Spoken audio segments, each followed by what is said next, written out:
Good morning, good afternoon. everybody. My name is Katerina Adam, and on behalf of the organizing committee of the distance learning workshop, what is the new normal in distance learning in European universities, I would like to welcome you all. This workshop was organized by the University Alliance, Linking Society and Technology for Sustainable Futures. In order to enhance the participation of the attendees of this workshop, till last night we had almost 700 people registered in the event. The workshop is organized in the following manner.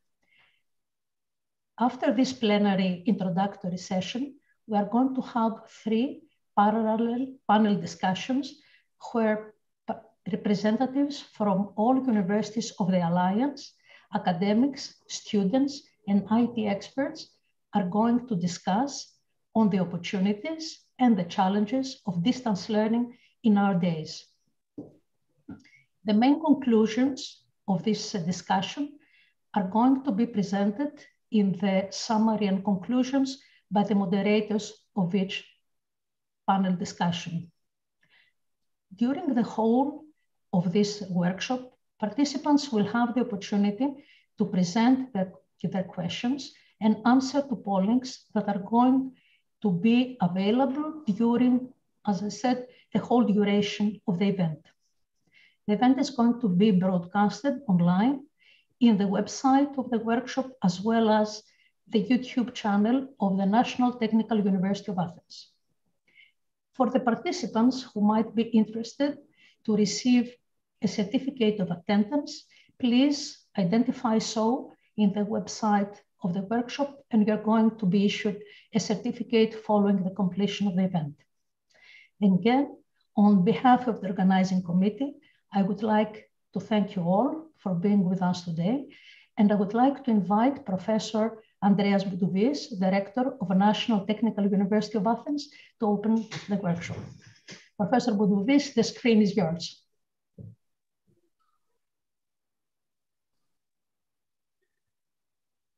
Thank you, Katerina. Dear colleagues, teachers, students, university administrators from all over Europe, to my capacity as the rector of the National Technical University of Athens, I welcome you all to the European Workshop on Distance Learning. On behalf of the NTUA people who are involved in the organization of the workshop, I express our pleasure and honor to be the hosts of today's event. The workshop is organized by a European University Alliance established to serve the purpose of linking society and technology to shape sustainable future. Professor Christina von Haaren, Vice President for International Affairs and Sustainability from Leibniz University in Hannover, will introduce our alliance. What is the new normal in distance learning in European universities? Before we address this question, we need to understand and actually assess in qualitative and quantitative terms our experience still ongoing with distance learning imposed by the pandemic. I taught undergraduate class in fluid mechanics in the School of Chemical Engineering of NTUA for 2 semesters, one in the spring of last year and another this year. And in a few days, actually, I'm going to give an exam to a class of more than 200 students. It will be a mixed exam. Most students will take the exam in person and some from a distance. I have not seen my students for 2 consecutive years.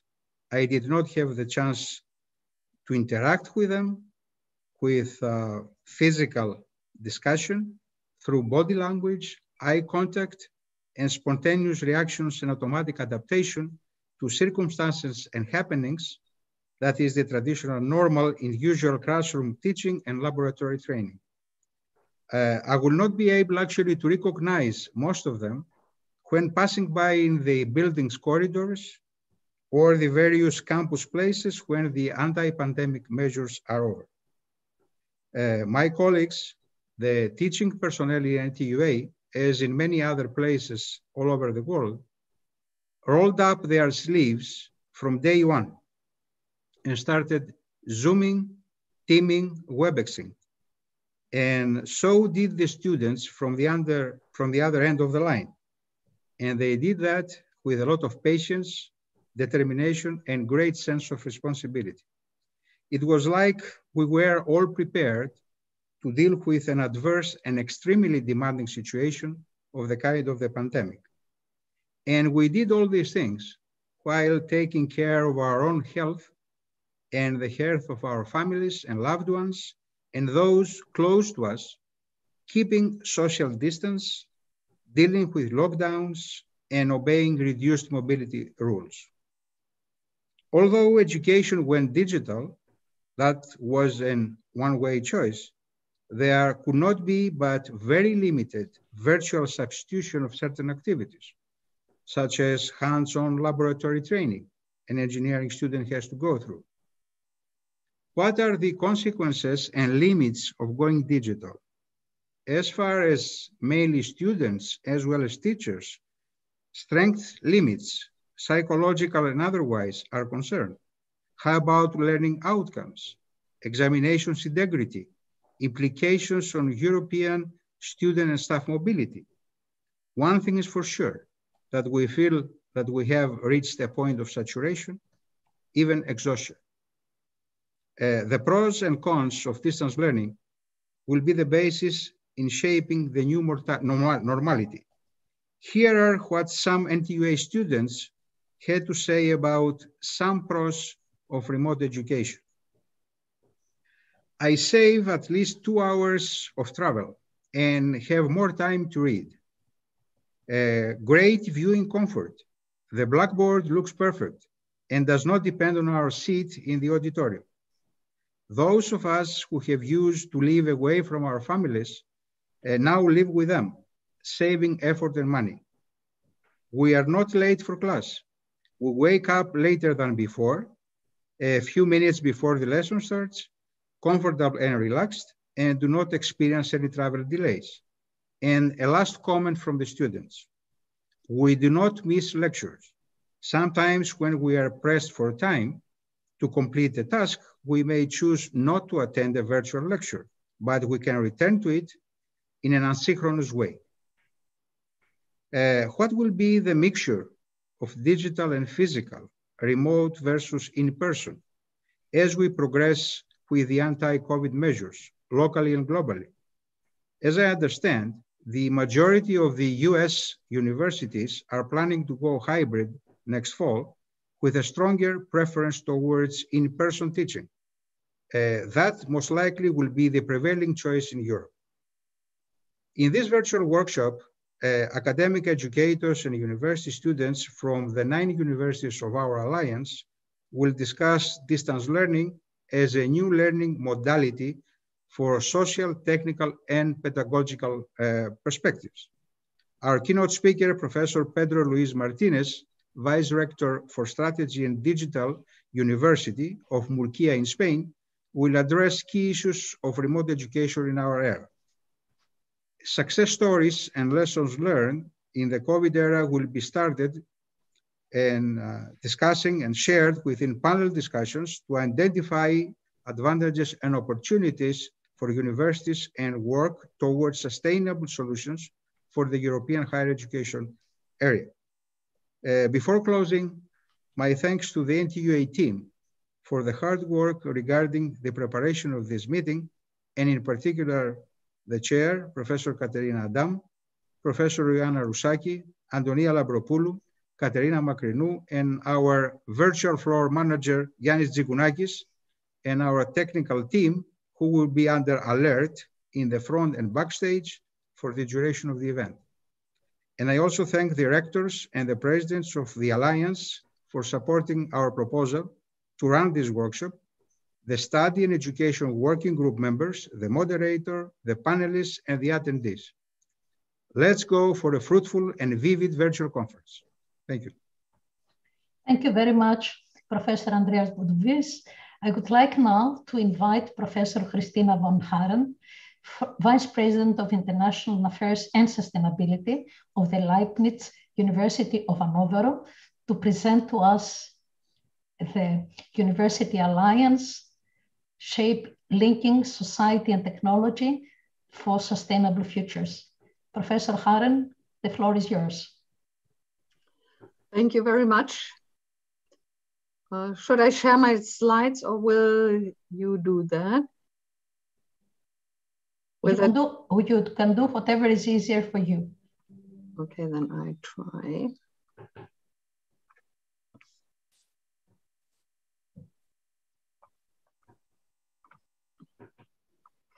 Sorry, they don't show up though. I have to... Okay, Christina, we'll take care. We'll take care.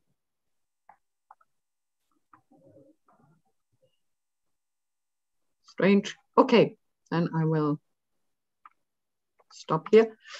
Okay, thank you, Katharina. Thank you, Andreas, for this introduction. And thank you.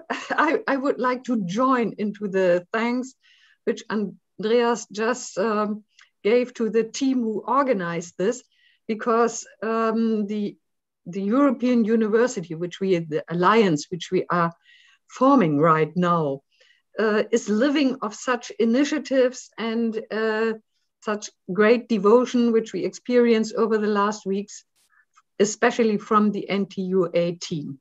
And without this initiative, I think this wouldn't have happened today, though the subject which you choose is, I think, extremely pressing and also present in all our universities, and all of us are talking about this.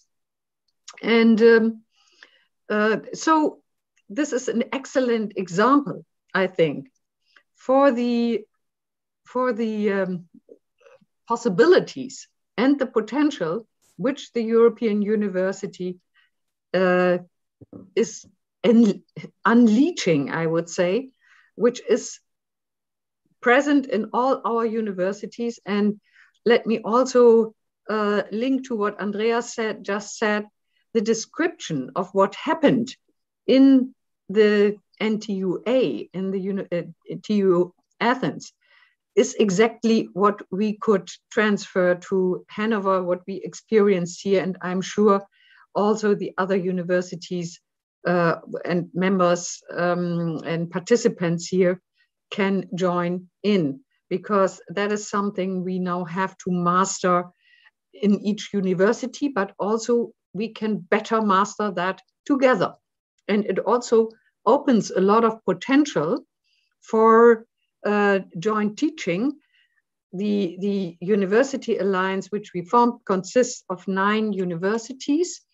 And it's a very interesting and very a mixture with a lot of potential, consisting of universities with a focus on technical affairs, and of universities which are kind of mixed, like Hanover University, but also of universities which have a more social science and humanities focus. So these 9 universities have united in the mission to link, as a subject, to link society and technology and advances in society and technology, and to create a more sustainable future. The European University Linking Science and Technology, with the acronym ULIS we use, is of course inspired by the European Universities Program. We started writing a proposal to submit to the EU. Now this has been postponed, but nevertheless, you can see that all the universities we brought together here, they are very devoted and said, okay, let's do this nevertheless, because there is an added value, a benefit for all of us in this endeavor, in this activity. Next slide, please. So something which also has been mentioned by Andreas is that universities are in the regions or in the societies in which we are embedded are something special. I was also very impressed to see how this intrinsic motivations of the university members enabled us to switch from one day to another almost to distance learning last year. And now we have a lot of experience, but at that time we did not. And this, nevertheless, this happened almost in the blink of an eye, and everybody, the students, the teachers, administration, work together in a very engaged way. And this is something which is, I think, indeed something which is special and a potential which we can draw on, and which, when we bring this together in an alliance of several universities, we enlarge our potential in many ways. And this wonderful conference here about this very timely subject is one example, I think, for what joining strength can result in, so that we can work with shared labor. One party does this, the other that, and nevertheless, we can offer our students a great educational program, which is not only fed by our own university, but we join our strength and our excellency. We said our central theme will be to work in the field how society and technology interact sustainably under the premise of the SDGs, the development goals for the world, sustainable development goals for the world. And we will start with a kind of selection, but nevertheless, we are following, every university can follow the what they choose, but nevertheless, we found that we have a kind of overlap, especially in quality education. And this first event here is an example for that, in clean renewable energies, in industry innovation, and in sustainable cities and communities. Next slide, please. Our objectives are to join the strategies and for teaching, research, and outreach. And a core objective of all of us is innovative teaching formats, innovating learning formats. And we want to offer our students a seamless mobility between the partner universities. And this will grow step by step. We are happy that we will have some time, but we also have a great advantage now, because we have the experiences of the pandemic time, and we will see what will come out of that, the mixing physical and digital mobility in a hybrid and very clever way. Then another goal of the network is that we want to create an inter-university green campus, joining our best practice examples from the different universities, developing the campuses everywhere in the alliance, and also maybe showing to the regions, showing to the society what a university can achieve in this respect. And finally, of course, we want to be drivers into the regions in which we are embedded with our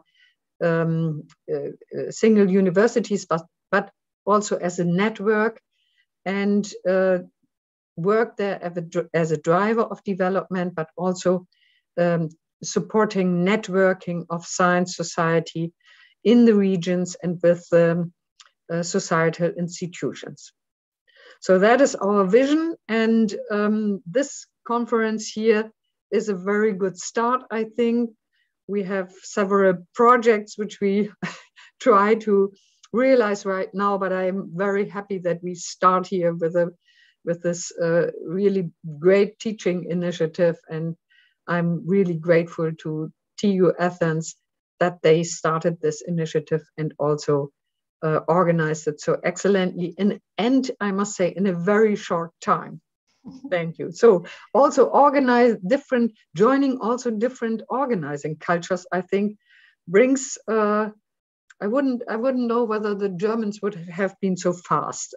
So joining the different organizing cultures is already, I think, an added value which we can harvest right now. Thank you. Thank you. Thank you very much, Professor Haren. Thank you very much indeed.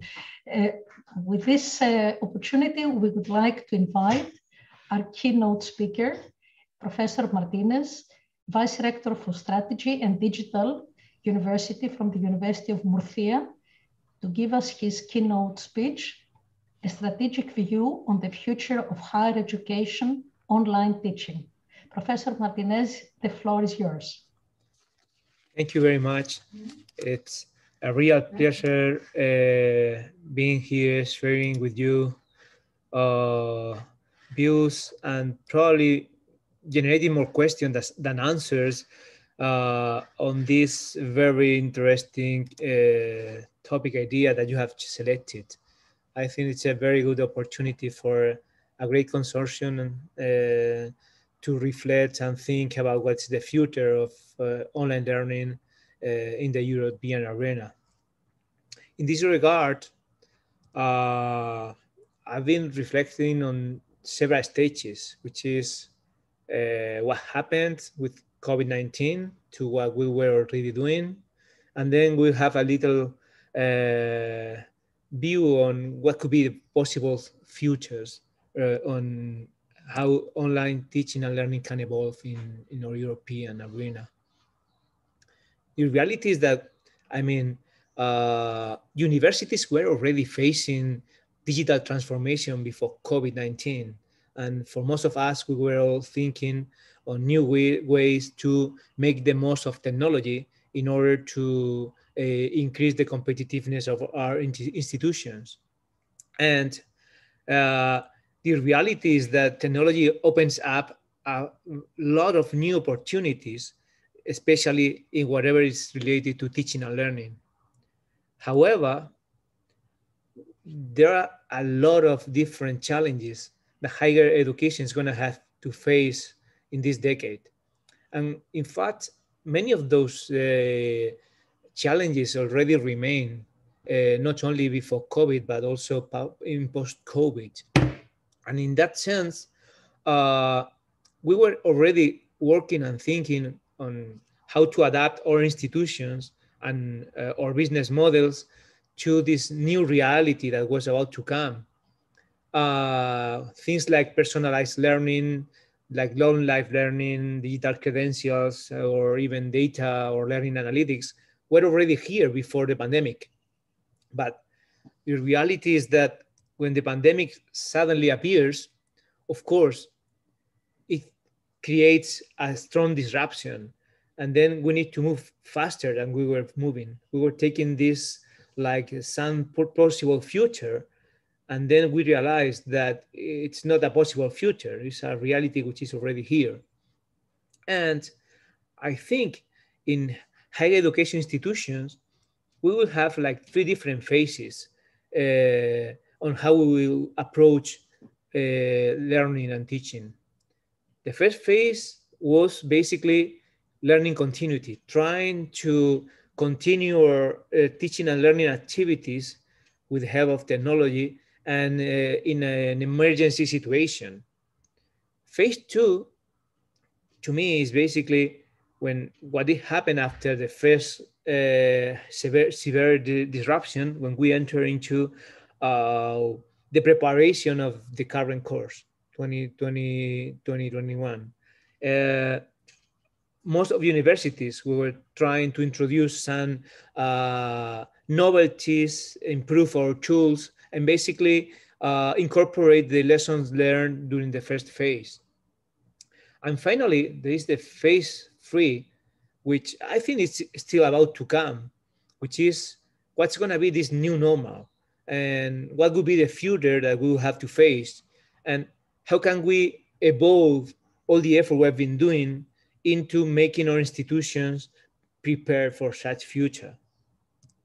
In that sense, in phase one, I think more or less all universities have suffered the same situation, and we've been doing a lot of effort to move our classes online, or LMS is, I mean, the virtual campuses experience a very huge increase in use. We've been basically relying on video conferencing to basically continue doing synchronous instruction. This actually allow us to like really have a fast reaction to the pandemic.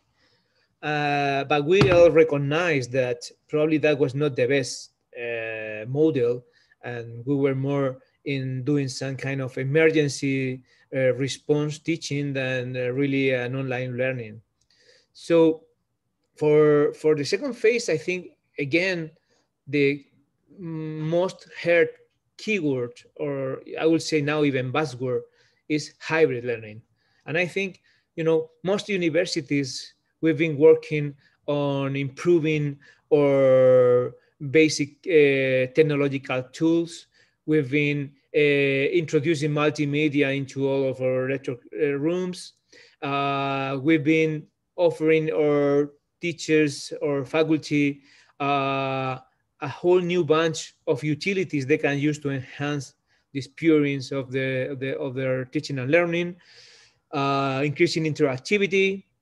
And of course, we've been also basically help them improve their capabilities and make them digital enabled so that they can adapt their activities and to the new possibilities that they could be using in this course.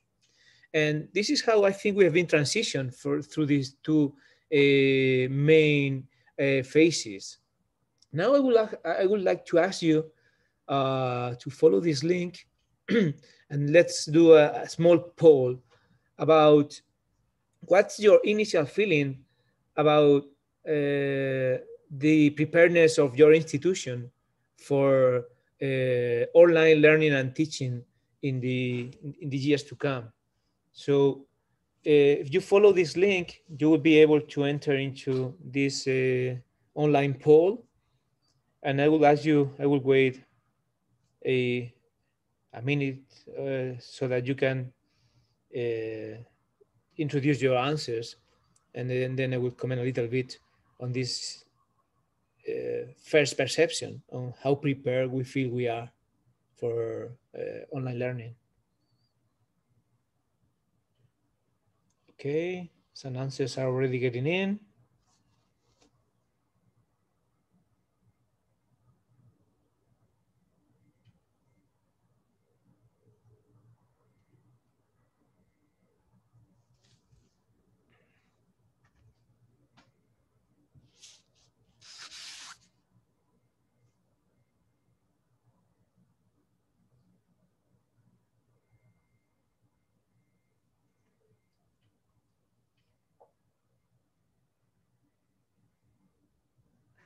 Okay, there's still a lot of people answering, so I will wait a little bit more.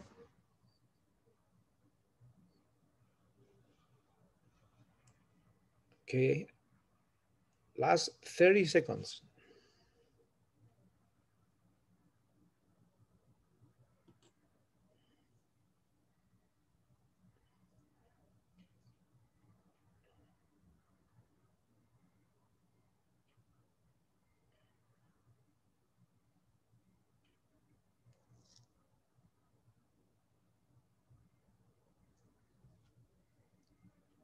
Okay, time to show the results.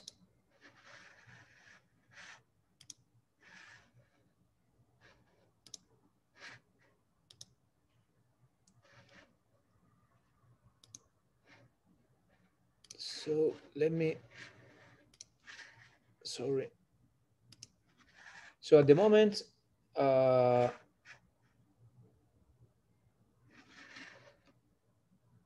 sorry, I had to change my screen so that you can see the results. Okay, so sorry, I have a problem with permissions, so I will directly tell you the results.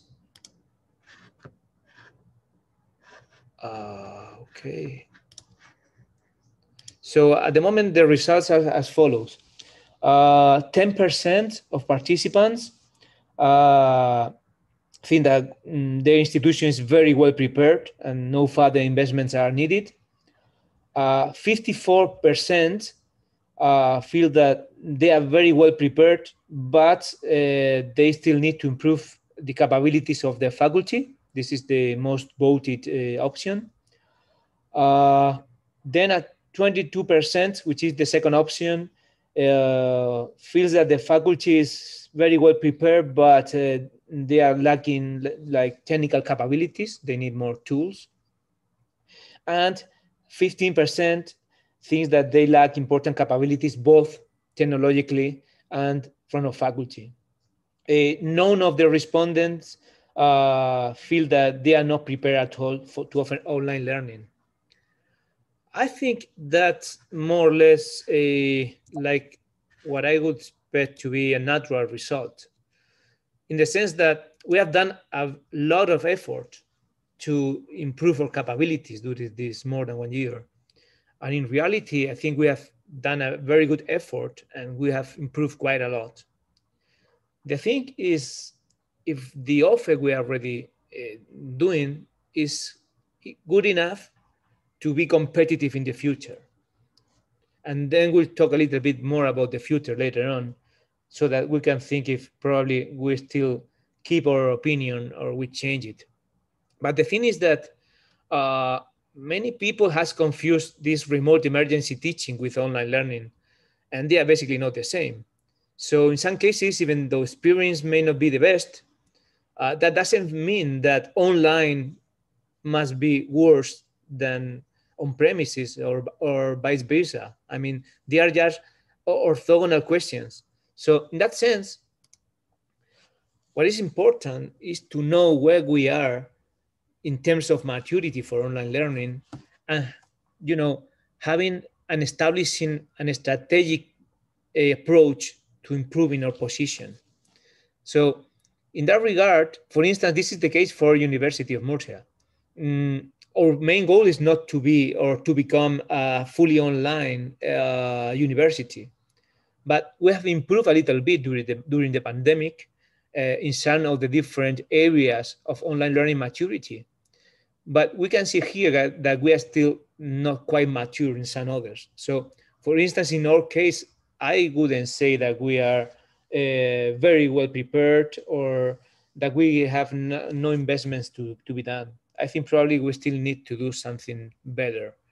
And in particular, it's important that the senior leadership of the institution work in preparing an online learning strategy. That's very, very important, because that avoids what is called usually in the States this Dean's Gone Wild, which is that each of the different faculties start going online in a different way without comparable tools, etc. So it's like no organization into online education. So in that sense, that's very important. And in particular, what is very important when defining such strategy is to consider the different aspects related with online learning. Of course, we have to have a clear view on where we want to go. That's our strategic goals. But we need to match those strategic goals with our technical agility. I mean, with our ability for our tools to adapt to the requirements of future online. And we have to clearly see if we have enough funding and enough resources to create a competitive technology package that can help people. And then that's the third aspect, people agility. I mean, is our faculty prepared? Are we able to prepare them to these new models of education? That's going to be definitely one of the another possible limiting factor on our online learning ambition as an institution. And of course, we need to measure if we are really matching or achieving our goals. and if our offers actually are competitive to what a student may find in the market. And I see, I mean, these terms are not quite used in universities, like market business proposition and things like that. But the reality is that many people think that we are now under disruption. And basically one of the things that's going to happen is productification of online learning. So we have to think on products, on things that get better and better over time and matches the what our users, basically students, expect. So we have to make ourselves the key questions.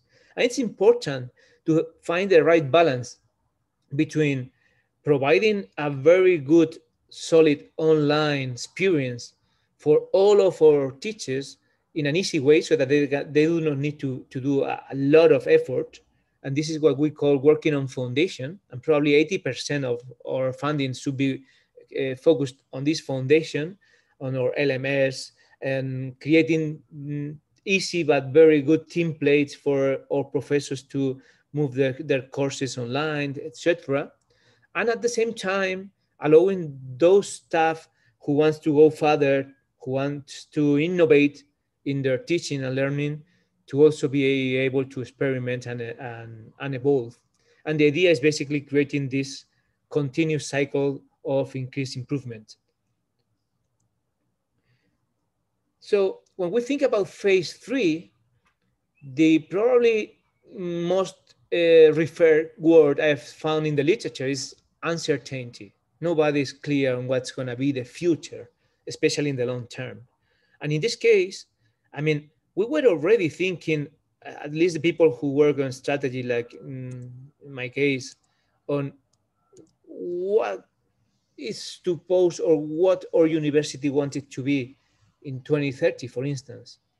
And the possible scenarios depends very much on what's going to happen with the validity or importance of formal credentials versus micro credentials and informal ones, and also how technology, in particular artificial intelligence, is going to be disrupting more or less our institutions. And that creates like this quadrant in which you might find that it's better to be positioned, and you can then know exactly what to plan for. But the problem now is that we have faced a disruption within a disruption. I mean, COVID-19 has come over in the middle of this disruption. So what are those scenarios? It's not so clear anymore, because in particular, we need to guarantee that whatever investments we do for this new normal, like 2022, 2023, actually do pay off in our overall strategy towards 2030. So here comes another question for you, which is, what is your vision about how it's going to be this new normal compared with pre-COVID in terms of what's going to be or what's going to happen with online activities versus face-to-face in-class activities? And again, we will wait for 1 minute or so for you to answer.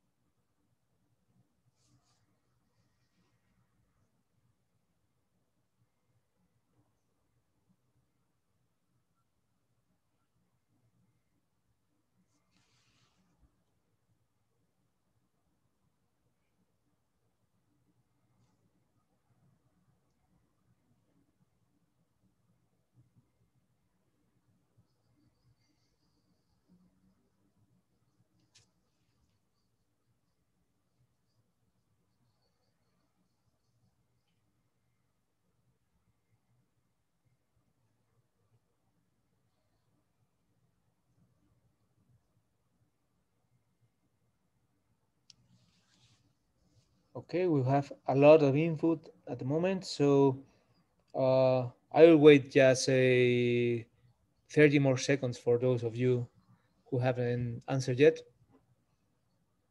But at the moment, we have a very large participation in the poll.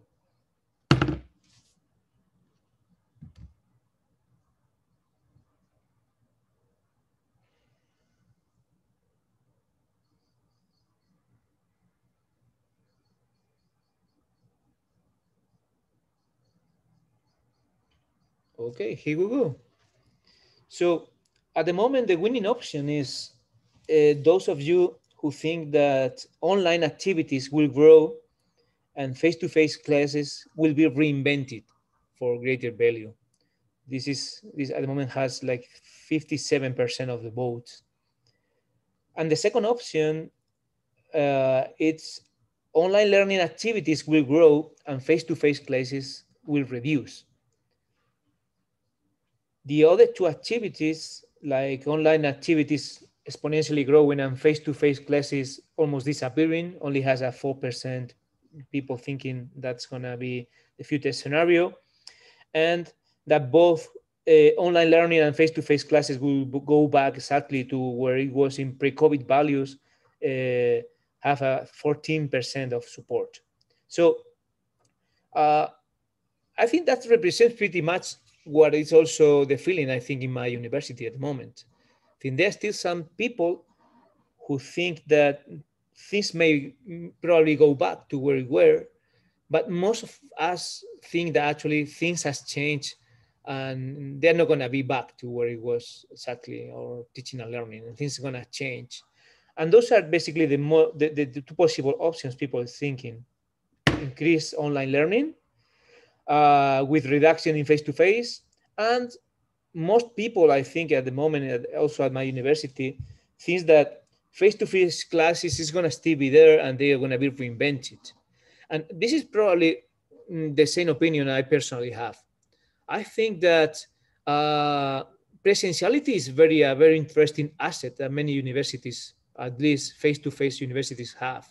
And we shouldn't actually just get rid of that. That's an important aspect that can help improve our value proposition. But of course, presentiality has to provide something valuable. I mean, why do I make the effort to get up early and basically go there to the classroom if what you are giving me is basically something I can see on a video anytime, anywhere? So I expect something else. I think our students is going to expect something else. So what I've seen, at least in our institute, in University of Murcia, is that teachers have done, I mean, faculty has done a very tremendous effort in using all the new tools and putting forward this hybrid model. And we've seen that 22% of our teaching staff is basically moved to fully online. The other 78 be basically using hybrid learning from the classroom. And we've seen that things are changing. If we compare what it could be from the middle of the graph to the left, which is basically previous year, fast response, with phase 2, which is from the middle of the graph to the right. We can see, for instance, that professors are adopting very good practices. They are moving online, but they have created online contents, enriched contents, interactive contents. And this is something that was basically never used or rarely used by your teachers before. And now they had the options to go back to hybrid and forget about this additional effort, but they are doing it because they find it useful and relevant. And the same happens with continuous assessment.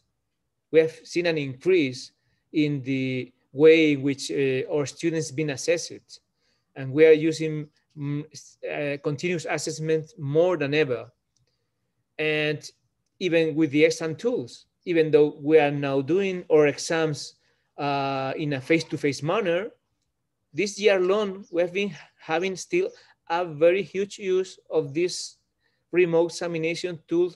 But basically, in order to do this formative assessment, I mean, continually giving feedback to the students on how they are progressing. And that's very important. These are like very good practices that our people are doing. So this is why I'm very convinced, at least that's my opinion, that we're not gonna be back to the baseline after the new normal, but we're probably reinventing what's gonna be our model. in the sense that we will move more activities to online, especially those that have more value when they are delivered online, like content, like mini videos, etc. But we will also reinvent, and this is the green line, the face-to-face class. And we will be aiming at much better experiences and taking face-to-face classes together with our students to improve their learning. So in that regard, how it's going to be, and this is the last part of the talk, how it's going to be online teaching and learning in the future.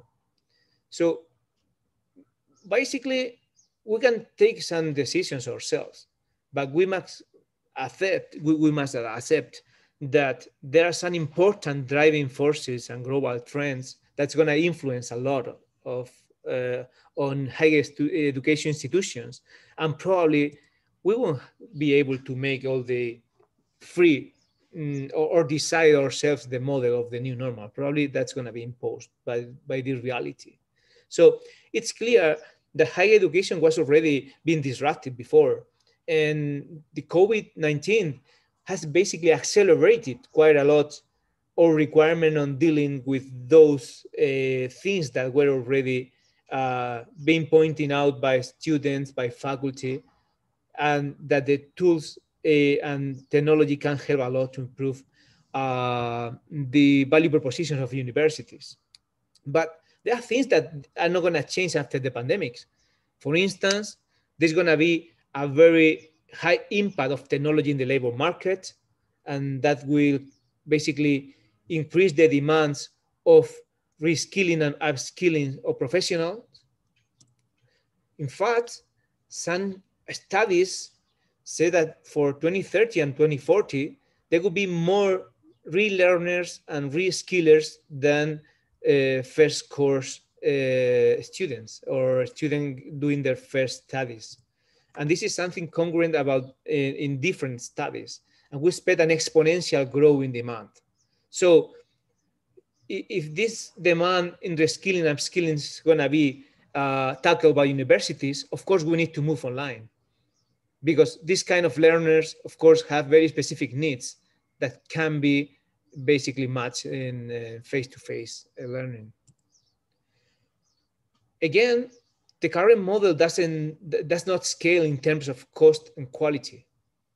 If the demand increases, that what's going to happen is that our cost is also going to grow, and probably our quality is going to go down with the current model. So we're going to be forced to change our model. And changing our model, it's going to be basically trying to give answers to this unsatisfied demand. And that means basically converting our current model into a golden triangle in which we can scale, increase the number of students, because there's going to be huge demand, but not compromising cost and quality. And this can only be done with technology. And technology is going to be basically our main asset. And we will already seen important advances in technology in things like digital credentials, adaptive learning platforms, artificial intelligence, etc.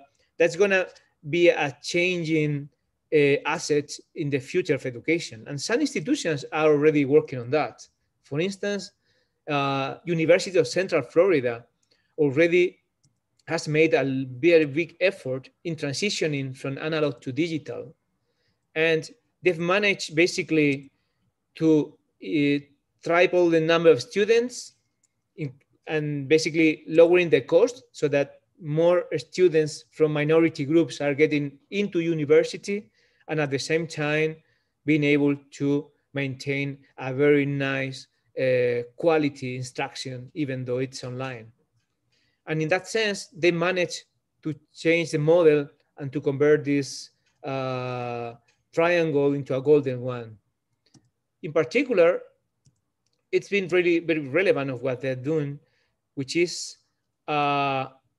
increasing these online and mixed models by 47%, And currently, 47% of their student credit hours are already designed in digital first.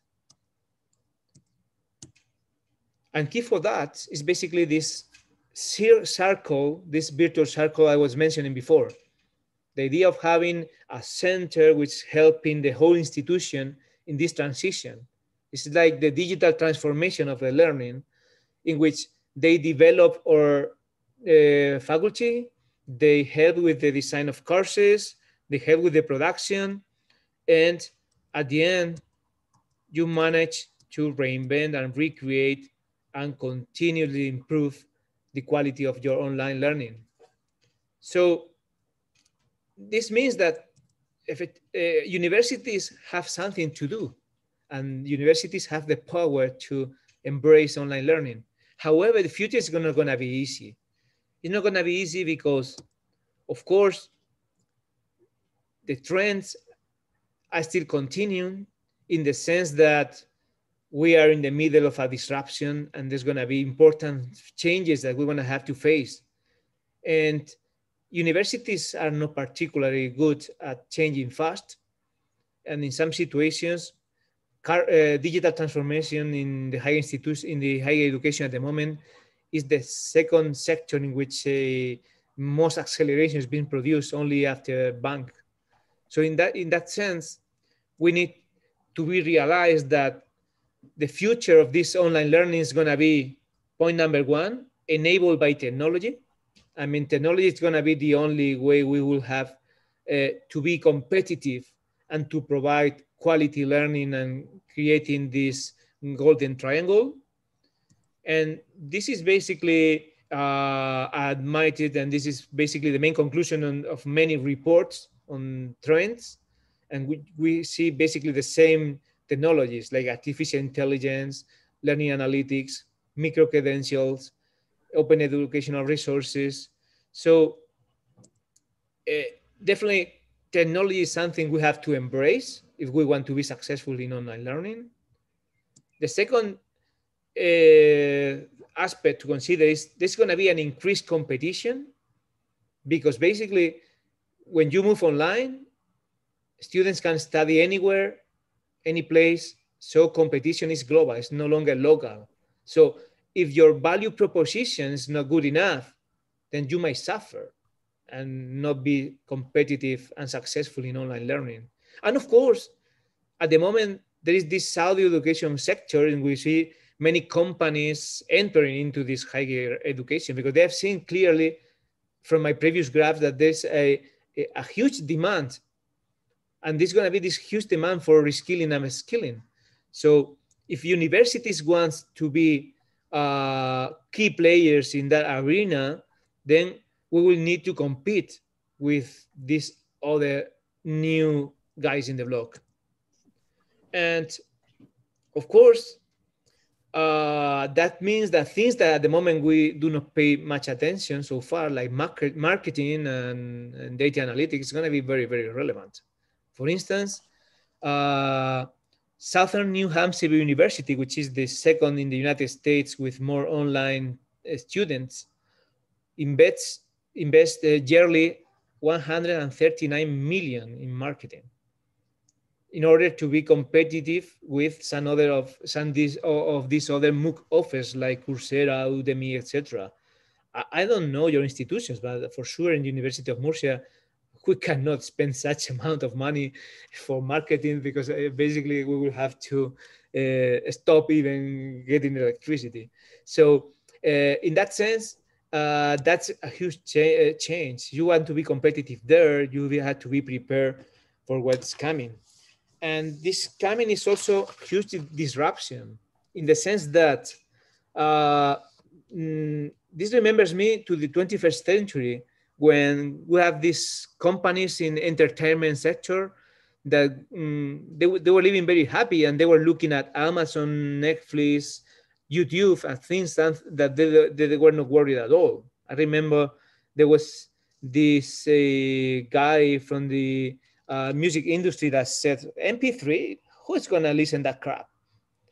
The reality is that all those little contenders has completely changed the way in which entertainment markets has evolved. And we have seen basically the same behaviors now in academy. And we're looking at Khan Academy, Kaggle, EDX, and we think, well, these are not really substitutes of the real thing, of course. We cannot imagine our employers hiring someone who doesn't have one of our respective degrees. Things might happen, definitely, and disruption happens very fast. So factor number 3, student experience. We have seen with the pandemic, in the first 2 weeks, students were very happy because we were continuing our education very fast. For the next year, they wanted more because that was just an emergency response. That's gonna be, I mean, student expectations can only grow. So Pedro, yes. Excuse me, allow me, because we are running out of time. Oh, sorry. And I'm sorry to interrupt you because really all your ideas, but I would like to ask you to wrap up if we want to be able to answer some of the questions posed by the audience, in addition to the pollings you have conducted already. So if you could please wrap up. Definitely, thank you very much for advising me. I completely forgot about time. Yes, I was sending you messages. So that's gonna be basically this idea of we are gonna be adaptive learning. People learn at different rates, and institutions need to be adaptive as well if we want to be competitive. And finally, there's gonna be a huge demand for flexible pathways accredited by micro-credentials. Just to mention that in Europe, we are in a very good position, and alliances like yours has a very good opportunity in using Europass and EPSI as a basic infrastructure to allow recognition between institutions. So basically, summing it up, we're basically in a point of extreme disruption, and we're also in a pivotal point for higher education. This decade is gonna be like an inflection point for higher education, that it can create a very extreme gap between institutions that really approach online learning strategically and plan ahead and those who don't. So it's important now, especially with assistance funds from the European Union, to make a very strategic investment of all those funds so that we can continue being competitive in the near future. And this is all from my side. Sorry for sending my time. And of course, I'm glad to receive any question from your side. Thank you very much, Pedro. Really, thank you very much, because this was an exciting presentation. And from what you presented, I kept three numbers, but 4% believes that the physical courses are going to be extinguished, but 14% believe that we are going to return back to normal. And most of the people really believe that it's going to be a hybrid type of education where technology needs to assist. Thank you very much, really. There is a number of questions that from the audience that I would like to give, and one of them can be answered. One of them is directed to you. It says, Agnieszka says, very inspiring speech. So many open lines are ahead of us. In general sense, in your opinion, what are the most important competencies a teacher must develop? Open-mindedness, technology skills, cultural sensitivity. This is a question that can be answered by Pedro, but by all the panelists of the plenary session, of course, as well. So we have 6 minutes to answer questions, including the break. So please. Okay, I will be fast, just to leave some time for others in case they want to answer. So, of course, we have to be technologically enabled. That's clear, because technology is going to play an important role, but technology is not going to be the most important part. Most important part is about methodology and how to engage students and how to make the most of the teaching time. Okay. Professor Budovius, would you like to add something to that, or Professor Mcharen? No, I think that the essence of the theme was completely covered by Pedro, but there are some other associated questions, and I have provided some responses during the Pedro's talk. I don't know if you have any priority in presenting the questions, Katerina? No, I'll just stick to the unanswered questions, because really we have run out of time, and in 5 minutes we have to move to the panel.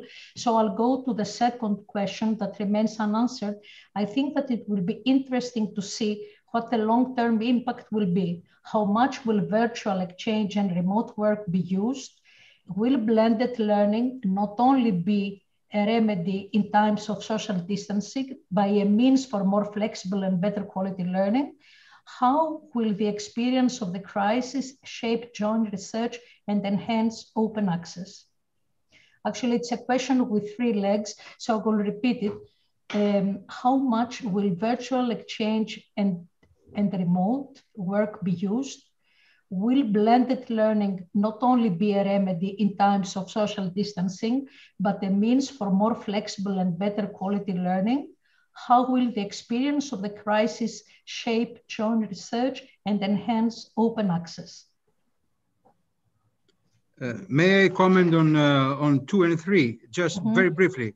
Well, the answer is provided within the question. It will be a means for more flexible and better quality learning, that's for sure. And regarding number 3, the crisis effect on joint research and enhanced open access, certainly yes. I think we have already seen some very strong signals that this is the direction that we are moving. Okay.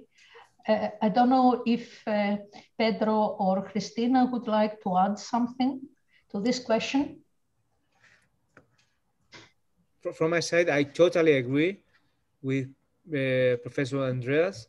And for the first question on how much will virtual exchanges and remote work be used, actually that's a very tough question. I'm not sure I have an answer for that, but I think definitely my vision is that we are gonna try to make the best of presentiality at all times, and for everything else we can do successfully without physical presence, probably we will prefer the anytime, anywhere paradigm, as we're seeing in things like Netflix and things like that. Actually, there are 2 questions that are very interesting, and I believe that it's worth presenting them. Is it really possible to do any hands-on laboratory activities via the distance learning way? It's one question. And the second is, yes, technology is important, but how can distance learning be used efficiently in the case of artistic teaching, for example, in teaching dance in higher education?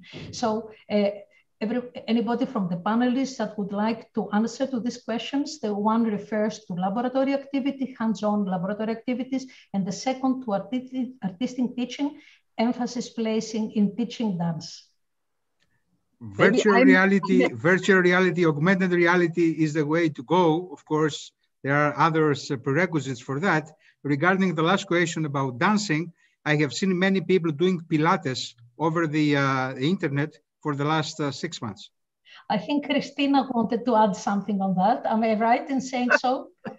Yes, I think that like a pilot is also learning some skills on a kind of virtual steering board. Also laboratory things can be done partly or will be done partly also on a digital basis, but not completely. I think I'm really convinced that we need both. We need the physical presence in the classroom and the physical interaction somehow of the bodies or whatever. And we need the digital support and preparation. I think preparation of the physical encounter is a very important thing. And I experienced myself that online dancing course is something else, but it's also very valuable.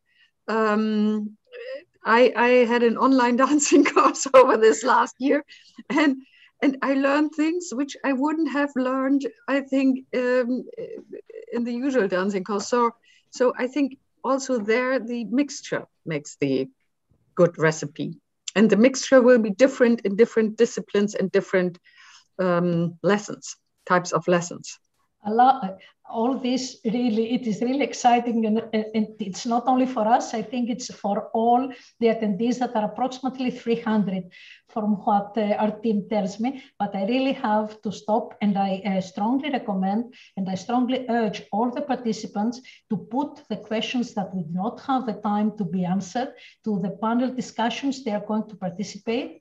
I would like to thank a lot Professor Karen, Professor Ruiz Martinez for this exciting keynote speech, and our host, our rector, Professor Andreas Boutovis, and invite us all in the panel discussion starting as we speak.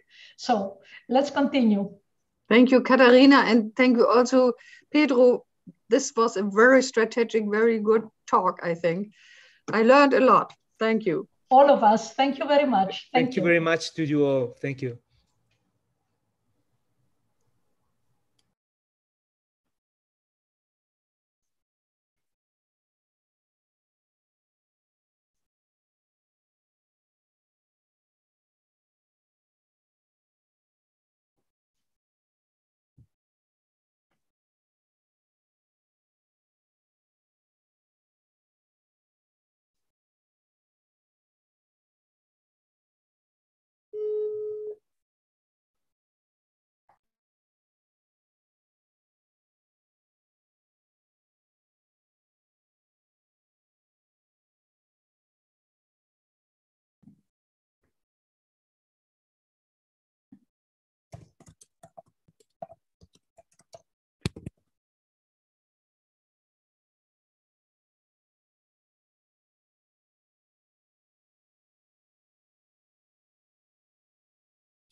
Yeah, hello from Hannover again.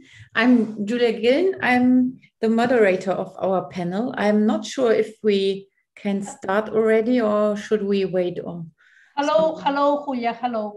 Let me tell you if I pronounce your name properly. It is Julia or Julia? Julia. So Julia, have a nice afternoon. I think if you could please wait for a couple of minutes, yeah. Because the plenary session lasted longer than envisioned, and you are going to start your session because you are the moderator.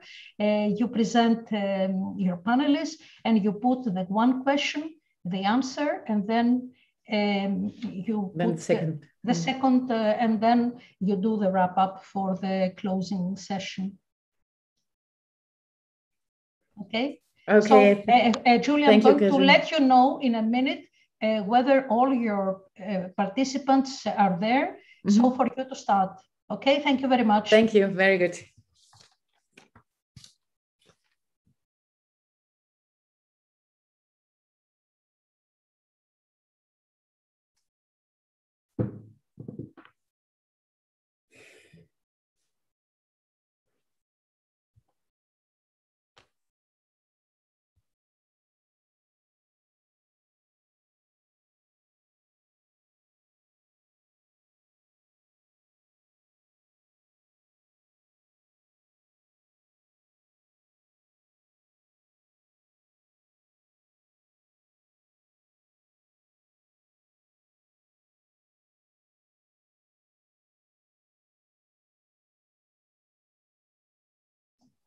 Julia, hello, this is Katerina Adam again. Yeah, hi.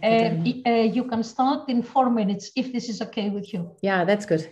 4 minutes. Okay, thank you. I wish you the best. Actually, the audience, as you've seen in Pedro's lecture, you cannot imagine the number of questions. We just couldn't handle them in the time allowed. Yeah, it was a great speech. I understand why there was so there were so many questions. Yes, yes, yes. I wish you the same for your panel you moderate. So, yeah. Thank you. The best of success, Julia. Thank you, Catherine.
Okay, now I think we can start with our panel.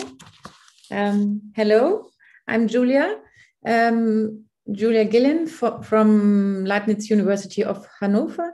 Again, I'm the moderator of this panel, and I have the pleasure to work with 6 panelists. And I like to first introduce them, and then we have 2 questions we have to work with, and we will start with the first question, and all of the panelists will say something to this question, and in the second step we do it with a second question. Okay, so we can work with someone from Bratislava, Dr. Radoslav Vargic. Perhaps you have... is okay. Magic. Hello, Radoslav. I'm happy that you're here. You come from the Faculty of Electrical Engineering and Information Technology from Bratislava. That's right. Welcome here in our panel. Then we have Christos Makropoulos. He comes from the School of Civil Engineering from the University of Athens. Hello, Christos. Then we have Andreas Körner. He's senior scientist of mathematics in simulation and education. He comes from the University of Wien or Vienna. Then we have Marjana Karainen. She's educational technology manager and comes from the University of Lappeenranta. And then we have... Hello, everyone. Hello. Then we have Brenda, Del Cisne Salazar Lama. Perhaps you can say your own name better than me. You are undergraduate student from the University of Madrid. Hello. Yeah.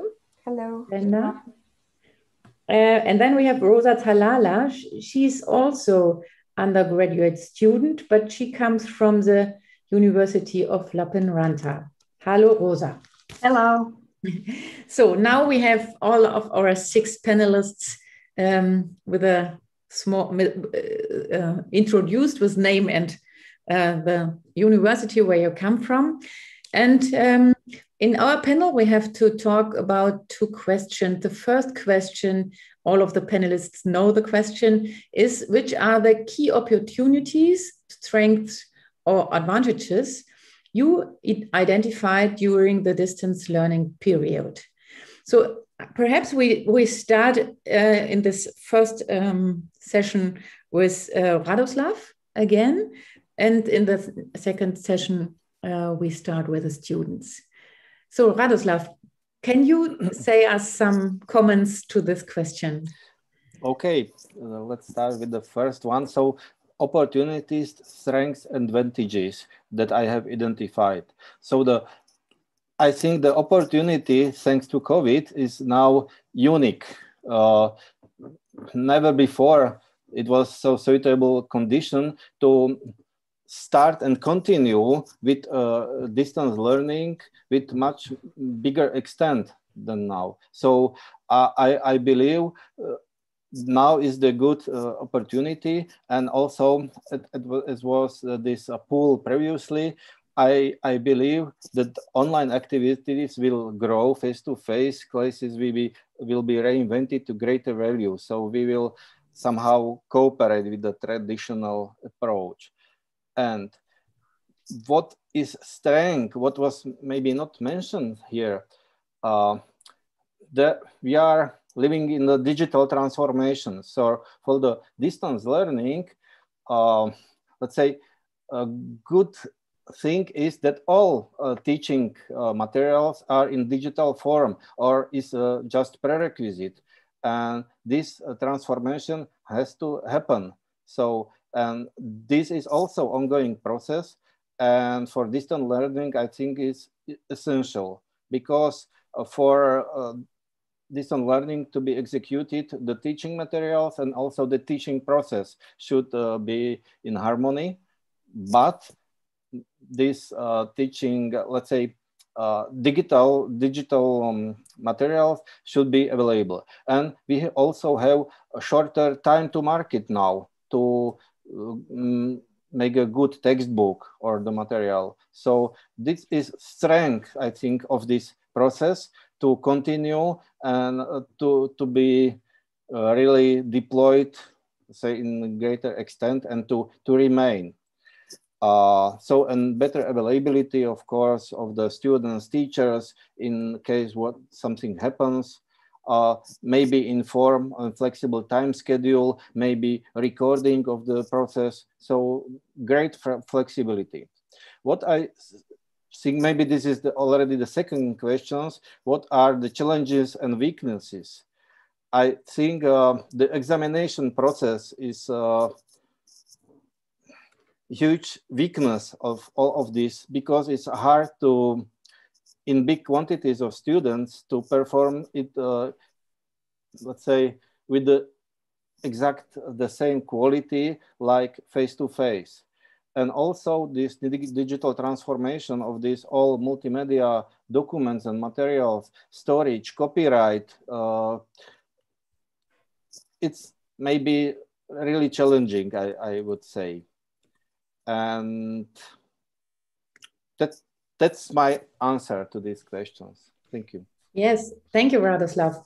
And you gave us both answers for the first and the second was very good. Yes. And perhaps we continue in this way, so every panelist can answer both of the questions, because it is, for me, it seems to be connected because you can say that is a positive and that is a negative. And yes, very interesting. Thank you very much. Even your view to the assessments and our problems with the assessment and exams. Thank you. Okay, so we continue in this way, and all of the people who are participating can write some comments or questions in the chat. My colleague Markus Hoppe and Francesca Cristaldi will make a summary or will write some your questions down so we can moderate it in the well way. Okay, Christos from Athens, do you like to answer the both questions? Thank you very much, Radoslav. Sure. So I'll start with the opportunities. I think something that perhaps we all knew was possible in principle, but we didn't really engage with until last year, at least in scale. And last year served as a bit of an eye-opener, if you like, was how easy it is to engage lecturers from abroad, and also how easy it is to participate as lecturers in lectures and modules and seminars hosted in universities abroad, both as an academic, but also as a student. So in the past year, we had guest lecturers from the UK, from the US. We ourselves invited lecturers abroad. So I taught in Trondheim and in Delft. Our postgraduate students attended online summer courses, albeit not very, with no real mobility, and specialized lecture series in Milano, in Berlin, with really no cost to all parties. Now, I don't mean to say that there is no benefit to actual mobility. That's not what I'm saying. There is. But I think these digital opportunities could act as a multiplier of opportunities for such, let's say, university collaboration across borders. And I think this is a huge opportunity to co-organize lecture series, possibly even co-teach MSc degrees, attended and taught by students and academics from different universities, such as this network, for example. And I contrast this to experience we had in NTUA in the past of running degrees together with other universities. We had an MSc degree in water with the University of Belgrade for several years. But really, the technology was simply not mature enough for the seamless exchange, this digital presence. And I think this is a major one. It's a huge opportunity for this type of collaboration between universities. It really opens up the ability for students to engage with top academics around the world, and vice versa, of course, without really seamlessly into their work life. So I think this is a big one. There are a number of other specific benefits that we bumped into. So, for example, it became very quickly apparent that the digital classroom was actually more fit for specific types of lectures that we would otherwise teach traditionally. So, for example, software tutorials, tutorials where we used PC labs. Anyway, so in this case, it's much easier to interact with the students. It's much easier for the students to see my screen, if you like, or for myself to look at code that they've written and correct it rather than move around in a physical classroom. The other thing that was really beneficial, I thought, and this is actually very, very similar to the point that Radoslav made earlier on, is that we were, of course, able to now record lectures. And that was beneficial for students because, of course, they could go through the material again at their own time and never miss a lecture, as Professor Boudovis mentioned. But also, it was very beneficial for the lecture team because it enhanced continuity and consistency. So I was able, for example, to really see what other colleagues did at earlier parts of the module. I'm co-teaching with others so that I can link my teaching to specific things that they mentioned and say, well, actually, you remember Andrea said this and that, and I could build on that in a way that was simply not possible before. I couldn't really participate in all of the lectures of the other teachers. I think we also appreciated the additional interactivity allowed with through polls and things like that. They were available before, certainly, even in formal classroom settings, but we drove up a learning curve, if you like. And I think this type of learning curve of using this, experimenting with this polls and interactive material was a very positive thing. It improved our digital literacy. Actually, our students already knew everything about them.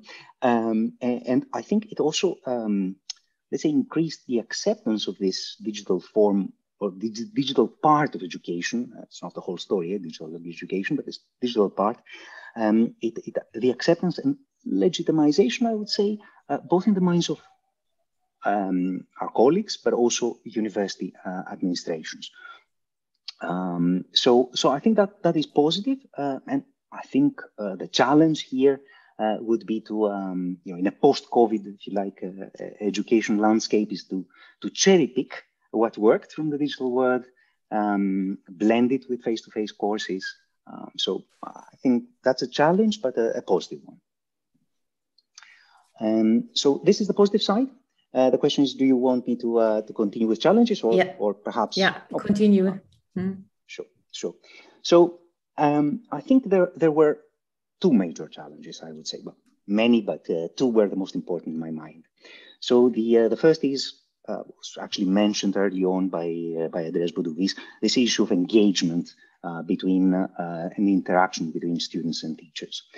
And the second was exams, which Radoslav also mentioned. So I don't think that exams were the biggest problem. It was the biggest problem in this year that we faced, of course.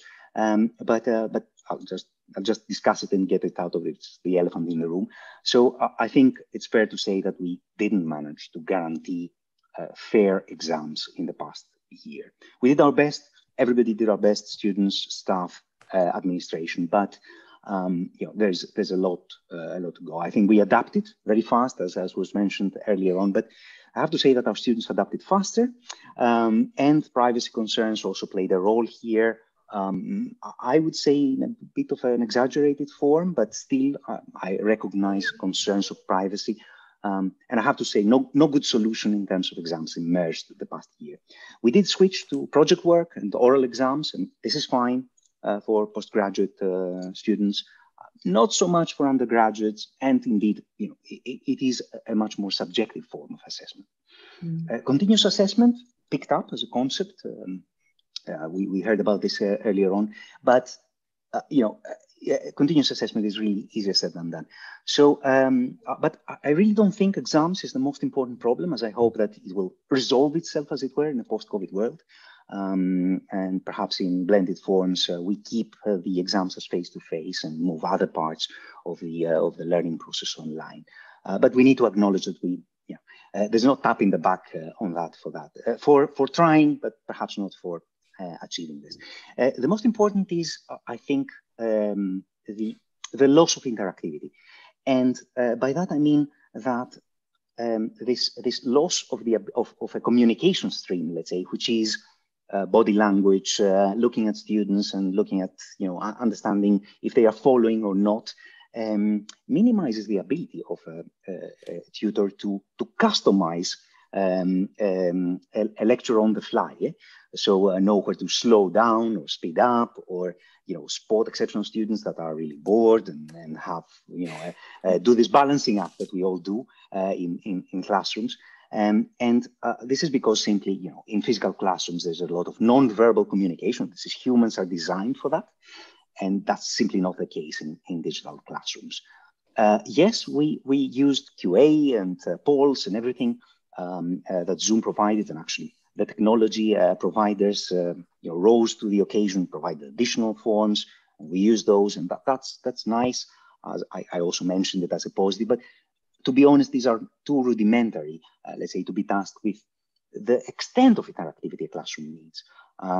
We have to remember that Zoom and WebEx and all of that were not designed for education, and yet we did rather well with them. So I don't want to leave this as a negative point.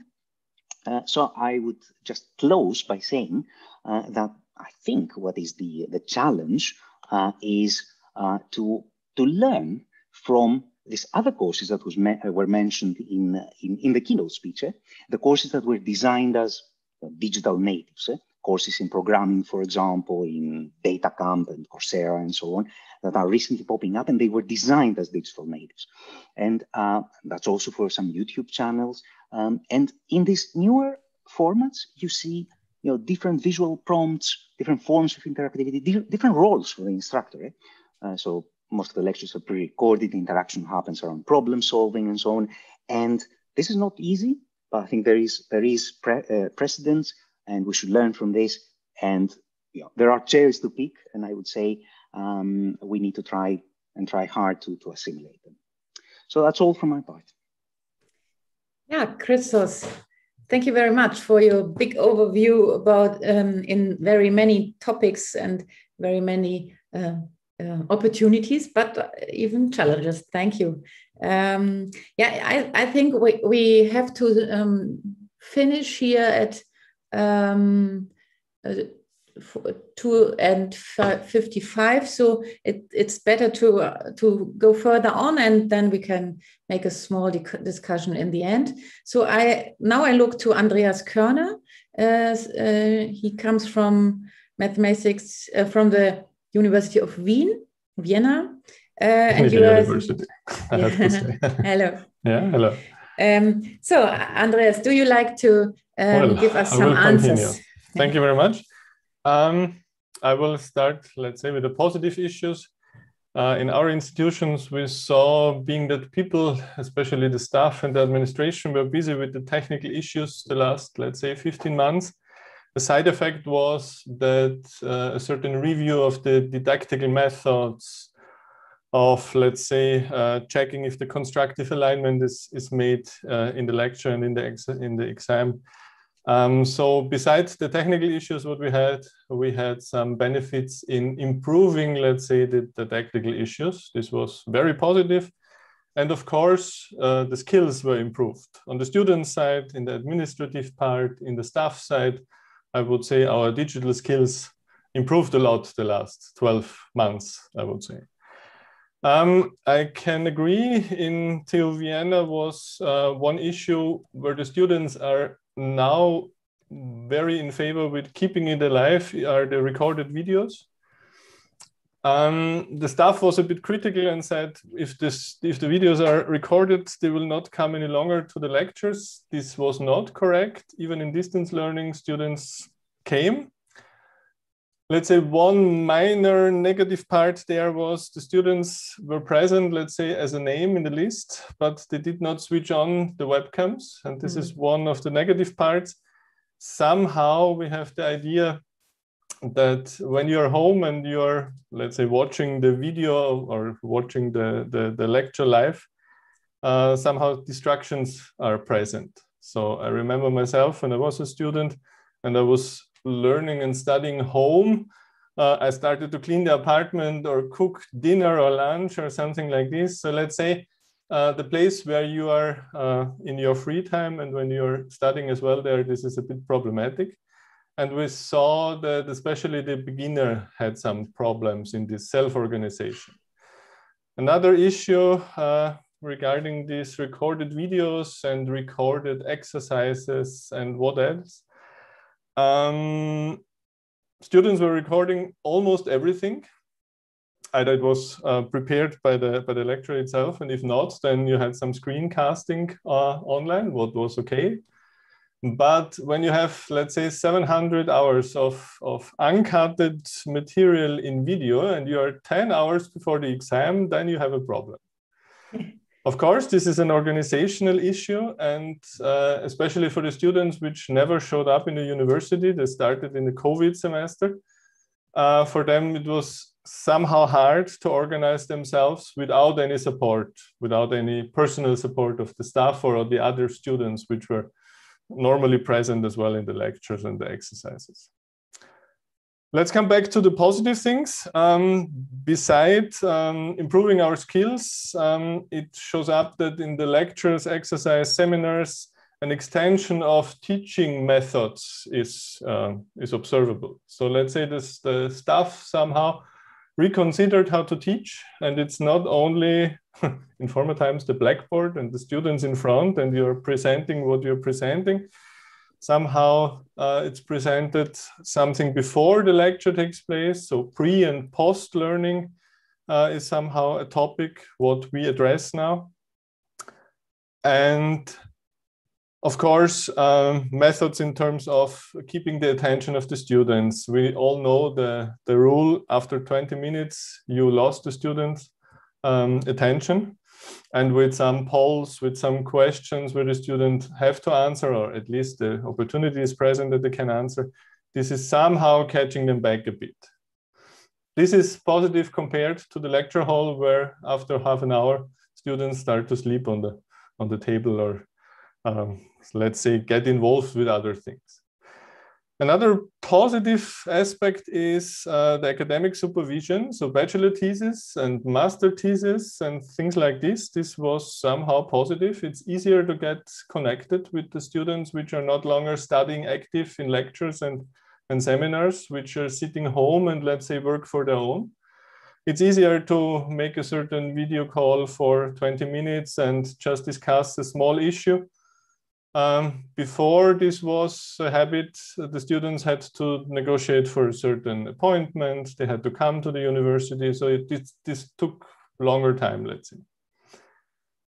Okay, on the negative side, I have just the issue: you need proper IT hardware, you need a suitable IT internet connection. This is not always possible, of course. You know, some frozen webcams in Zoom calls are, let's say, standard. The self-organization I already discussed. Somehow I observed this in my case as well. The amount of video calls increased exponentially. So I have, let's say, at least 8 meetings and 2 lectures per day. This is something what we should reconsider in the period when we come partly back in the office. And I just can underline the problem with exams. Oral exams, I have to say, was possible, and we have some positive feeling that the oral exams with a video meeting is possible if the connection is proper and you have a certain possibility to write something down or making a sketch with a pencil or something like this. But in written exams, we faced a lot of troubles. The question about how to observe the students and how to guarantee that the certificates what we issue now are the same like we issued in 2019. This is a problem what was present in our institution as well. Well, this was my list. Thank you very much. Thank you, Andreas. Yes, and thank you to announce even the point of self-organization. It's very strong for us, but even for the students we see. So, and we in Hannover, we don't know how many students we lost already. So we will see it in the next terms. Thank you. Now I can go to Mariana Karinen. You come from Lappeenranta. You are Educational Technology Manager. Mariana, what you can say to the 2 questions? Okay, hi everyone from Finland.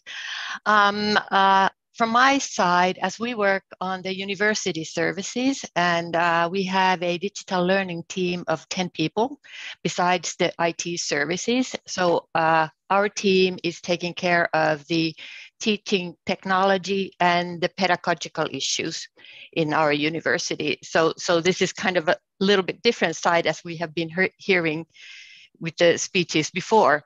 So what are the pros on these issues is that I find that all the centralized systems that we chose beforehand, that we installed into our university, that we launched, so LMS, the lecture capture system, the electronic exam systems, and so on. Also the kind of the software for academic writing, more maybe known better as the kind of the detector of plagiarism. So all these have come into use and they actually are working well. So this has been something that I found very positive, so that the work has been worthwhile. Also kind of the pedagogical training that we provide for our professors, whichever want to attend, whichever are in the need of pedagogical training. So this has also been really on the positive side. What I also find very positive is that our professors have had a very positive attitude towards digitalization. So kind of course, we have the advanced ones that are going fast forward. Then we have the mass of professors that are kind of like coming along, and then we have the ones that are kind of coming on the aftermath here a little bit later. But still yet, I find it very positive. You know, the pandemic has kind of like made all our professors to take 3 steps up on the staircase. And still yet, they're on a very positive mode on doing this. And if I think of the future coming up this coming fall, also, as we are thinking of what's going to happen after this academic year and how we're going to kind of like take the next academic year into our surveillance. So kind of like the idea of, okay, let's do this together again. Are we going in a hybrid mood? Are we doing blended?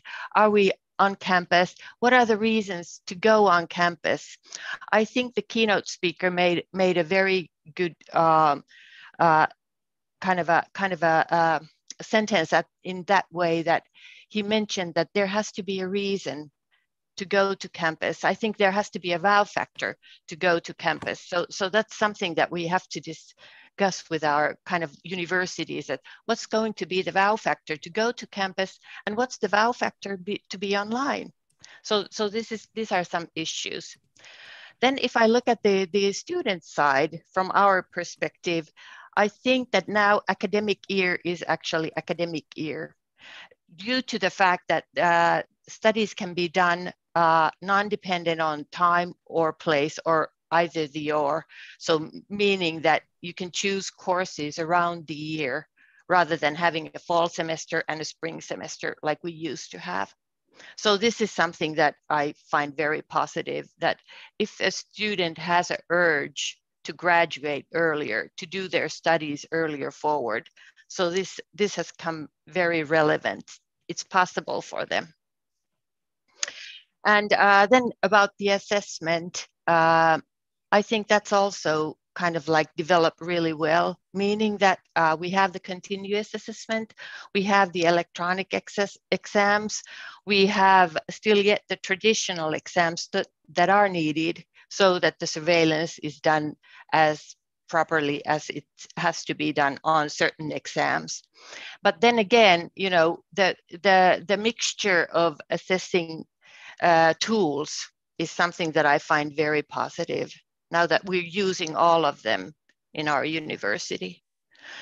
Okay, then if we think of the challenges, I really find it that do we give enough support for the professors from our side, if I think of it? Is there something lacking? What they would be needing more? Are we really, you know, providing them all the help that we can? Also, of course, you probably as professors know that that research is your number one, and then comes the teaching. So my kind of like challenge is that, okay, do you as professors have enough time to develop your teaching? And then again, are there skills to shift from traditional teaching to digital teaching? So these are the ones that kind of like, from my point of view and my team's point of view, we discuss a lot. And then of course we have to think of the programs. So are they actually, we came from one phase with the programs. Now we're on a phase that the pandemic actually made us to do with the programs. And now we have to kind of like start thinking, how are we going to teach the programs in the future? Which programs are going to be online totally maybe? Which programs are going to be blended learning? Which can be taught hybrid? what's the reason to teach hybrid, and kind of evaluate about adult students, about younger students that are coming from high school directly, and so also about the campus experience. So these are the things that I find kind of like challenging. How are we going to cope with the things? There also was a question in the keynote, or there was actually the question before the keynote about the labs. So this is something that's also very challenging. Do we have simulations? What kind of simulations can be done online, and what can be done then? Where do you have to come to the campus? So, but I guess this is from my side, my point of view and our point of view from the university services. Thank you. Yes, thank you, Mariana. And you gave us a very good view or perspective from the university services, the technology a little bit. And thank you even for giving a view on the shift from traditional to the distance learning. And I thought we never had such a intensive discourse about learning and teaching in the university. So the window is very much open for this kind of discussion. And that is a very, very big opportunity, or there's a very much potential for us to make learning at universities better and stronger. Thank you very much. Now I look to both of the students. Brenda, you're the first one. You came from Madrid, and I think you and even Rosa Talala from Lappeenranta will give us a view from you as an undergraduate student. Yeah, you are the group we also have. Perhaps we lose some of you, but perhaps you can give us a perspective from your side. Yeah, sure. So first of all, good afternoon, and thanks a lot for the opportunity. I'm very happy to be here today. And for the first question, which is opportunities and strengths and advantages, I definitely have to say, in my experience, that the most important one that I've noticed is having much more time. So I live very far away from my university, as many of my classmates, and we have to take every single day public transportation. With classes online, we don't have to do that anymore. And the time that we are saving, we can invest it in other things, like studying more on our own, sleeping more, exercising, or even participating and starting our own projects from our homes in other countries, like said before, projects abroad. So definitely has to be that, having more time. I feel like in general, my mood and my grades have improved a lot because of this, but I do feel like there's also some other disadvantages. But first of all, I would also like to stress other of the advantages that I feel I've had during this time, which is the recordings that have been mentioned. I think that it can be seen as a small gesture, but it actually has improved my methods of studying a lot. Maybe sometimes I feel the blanks going back to those recordings, and it has helped a lot in my studies in general.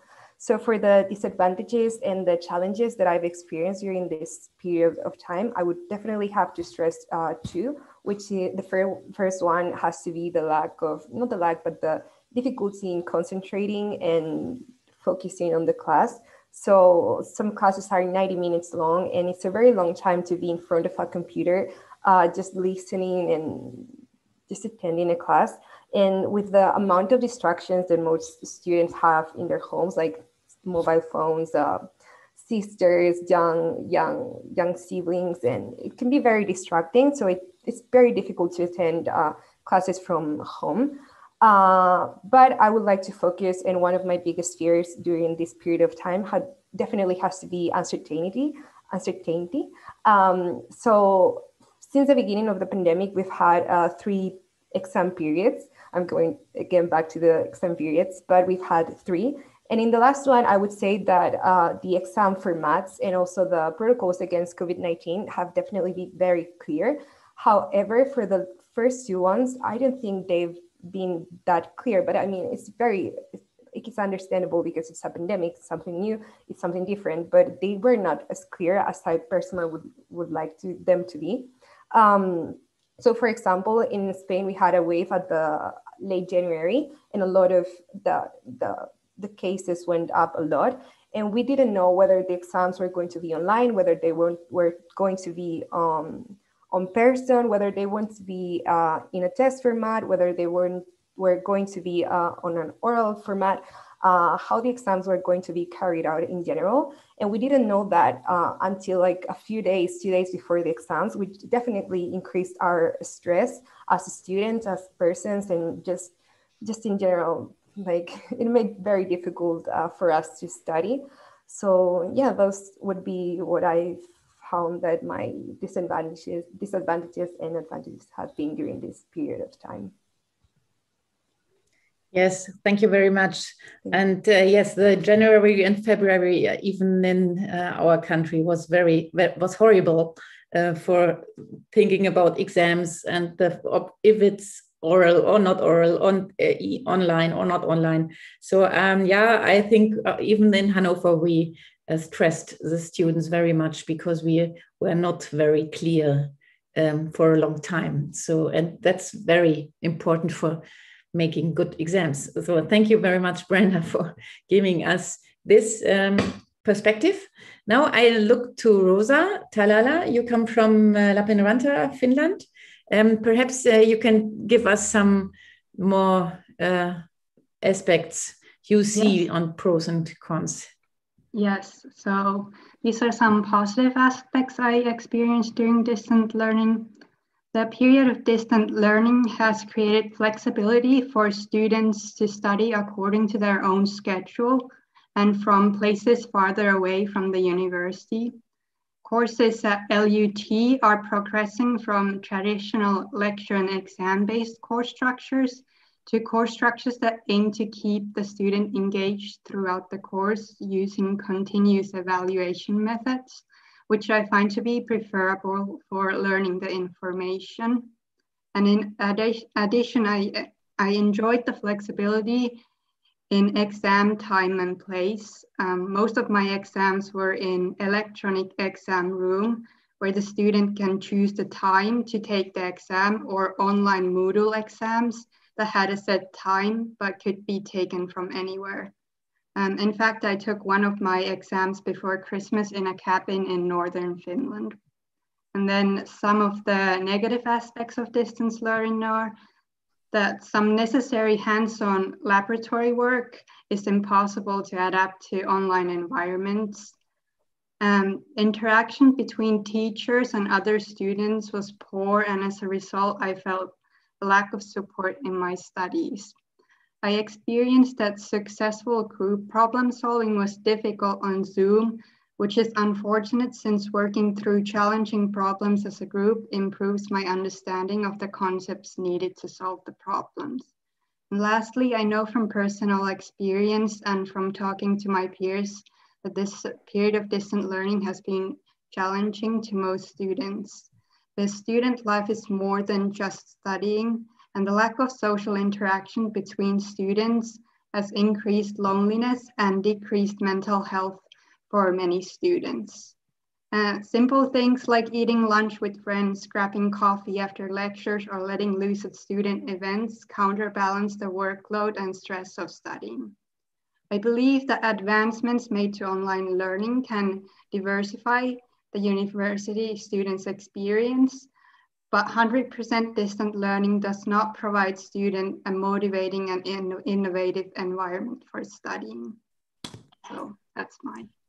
Yes, thank you very much, Rosa. Yeah, in fact, it's even good that the pandemic will have an end, and then we can come back to the university. Even you both of you enjoyed the flexibility in time and flexibility in the place you are, and but we need you even in the university to work with you, because you say it in the lack of interaction even for the lecturers is very, very hard. So thank you very much to all of you. Now I look to the Q&As we have, and I look to Francesca and Marcus. What do you think with what is a good question or a good comment we can start our discussion?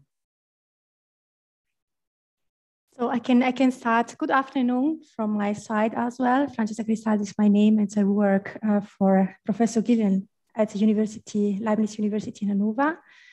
I will start with a question which is addressed to Dr. Varcic. And because Maria Vrabelova did not understand your last point, and she asked, did you say that remote examination is a weakness of distance education process? Maybe could you please answer to this question?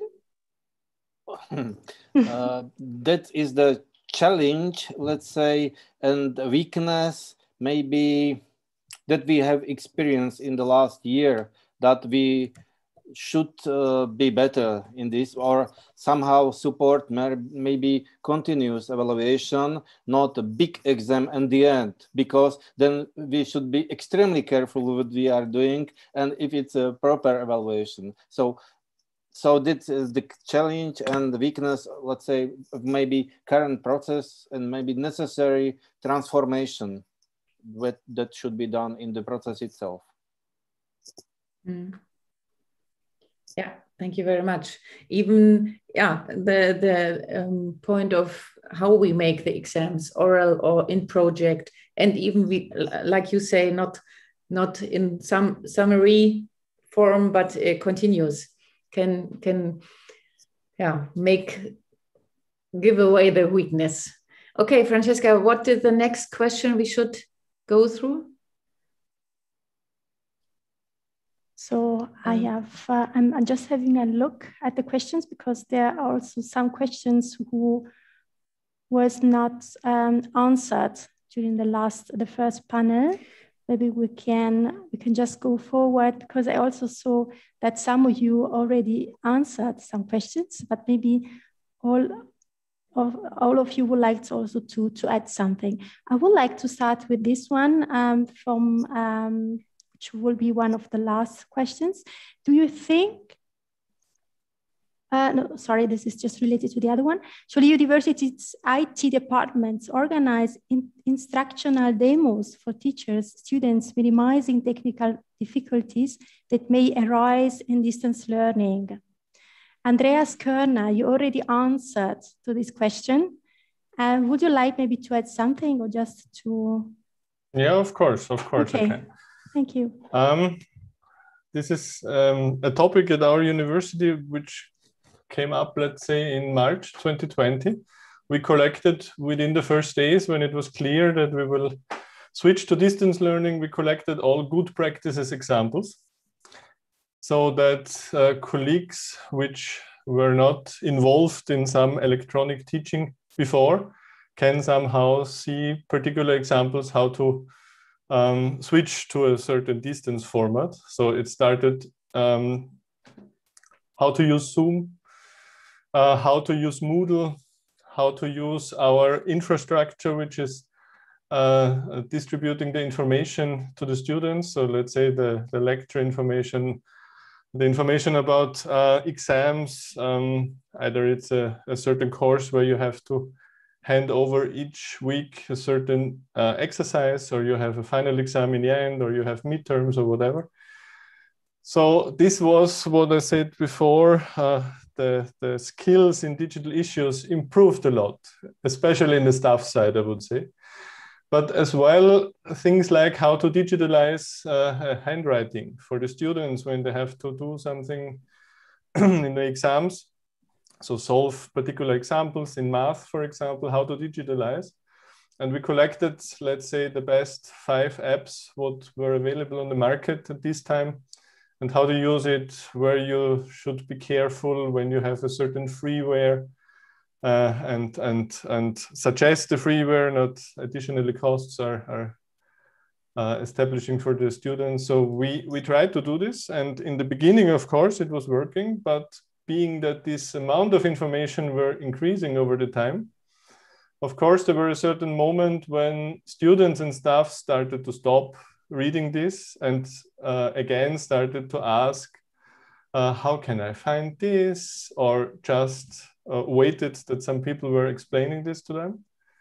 But it's always better to have this collection, because as a lecturer, for example, in the lecture, you cannot explain this, and to refer to a certain material or to a certain collection of documents and some experience of students and lecturers, this helped a lot, I have to say.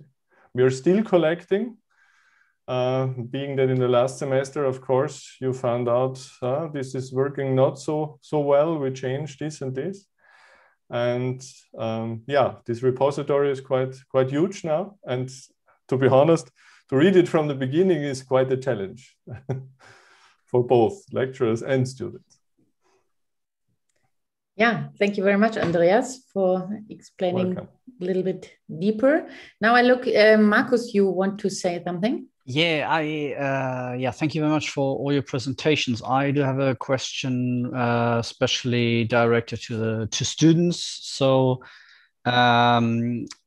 my question would be, also you especially mentioned the issues of mental health and the problems of loneliness and lack of interaction, which causes severe damages, which is quite obvious for all of society due to the pandemic, but I think for students especially. So my question would be, in that field is surely problematic. How would you evaluate the impact on your learning outcome?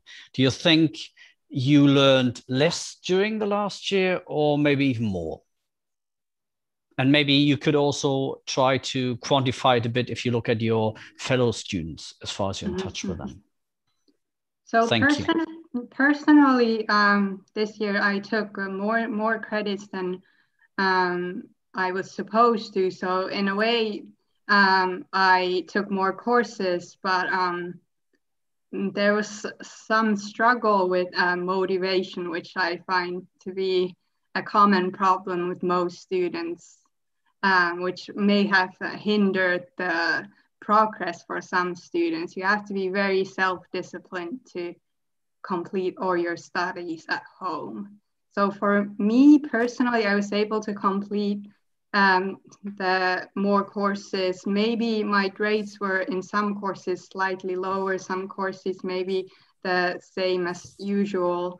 But I know that some of my peer students who may have not been as organized, or who might be very young, maybe 19, 20 years old, they don't have much organization skills, or they get easily distracted. I know my younger brother, who also is in university, he gets easily distracted.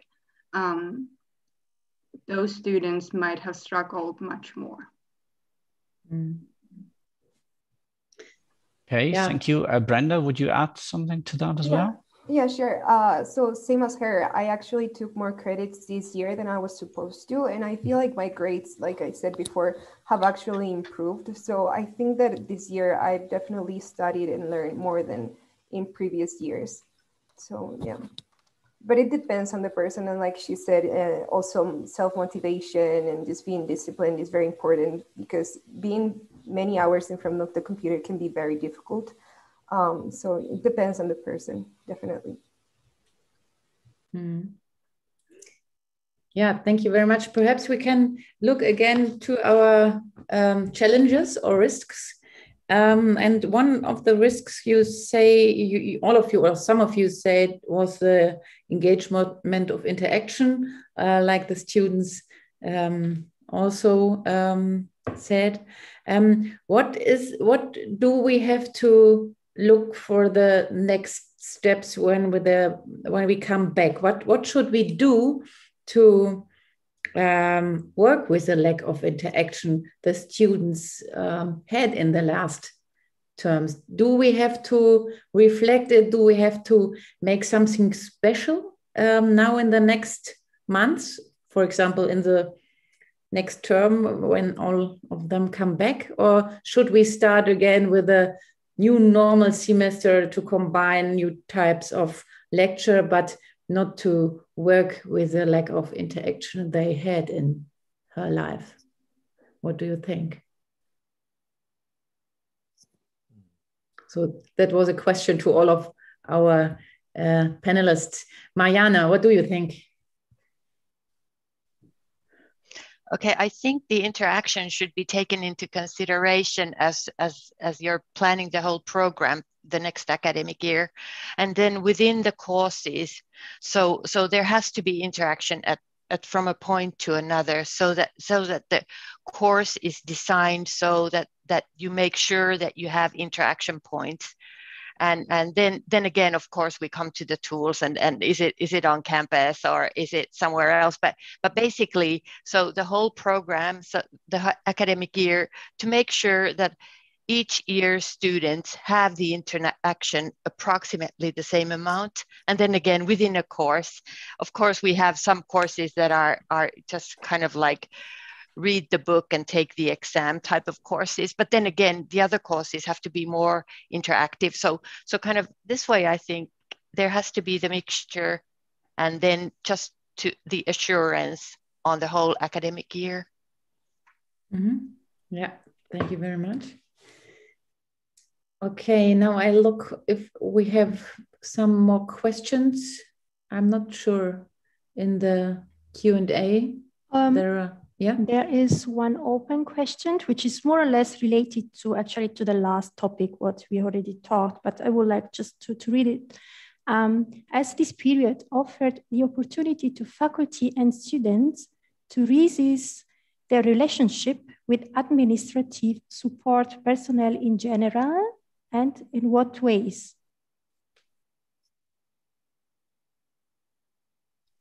Will some of you just like to answer? Actually, this is the relation, it's talking about the relationship within the faculty and students, but also with the administrative and support personnel. Mariana, it could be maybe one of your topics as you're working in the service.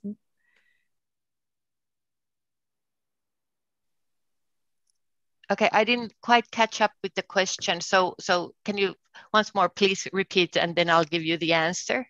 Yes, sure. As this period offered the opportunity to faculty and students to resist their relationship with administrative support personnel in general, and in what ways?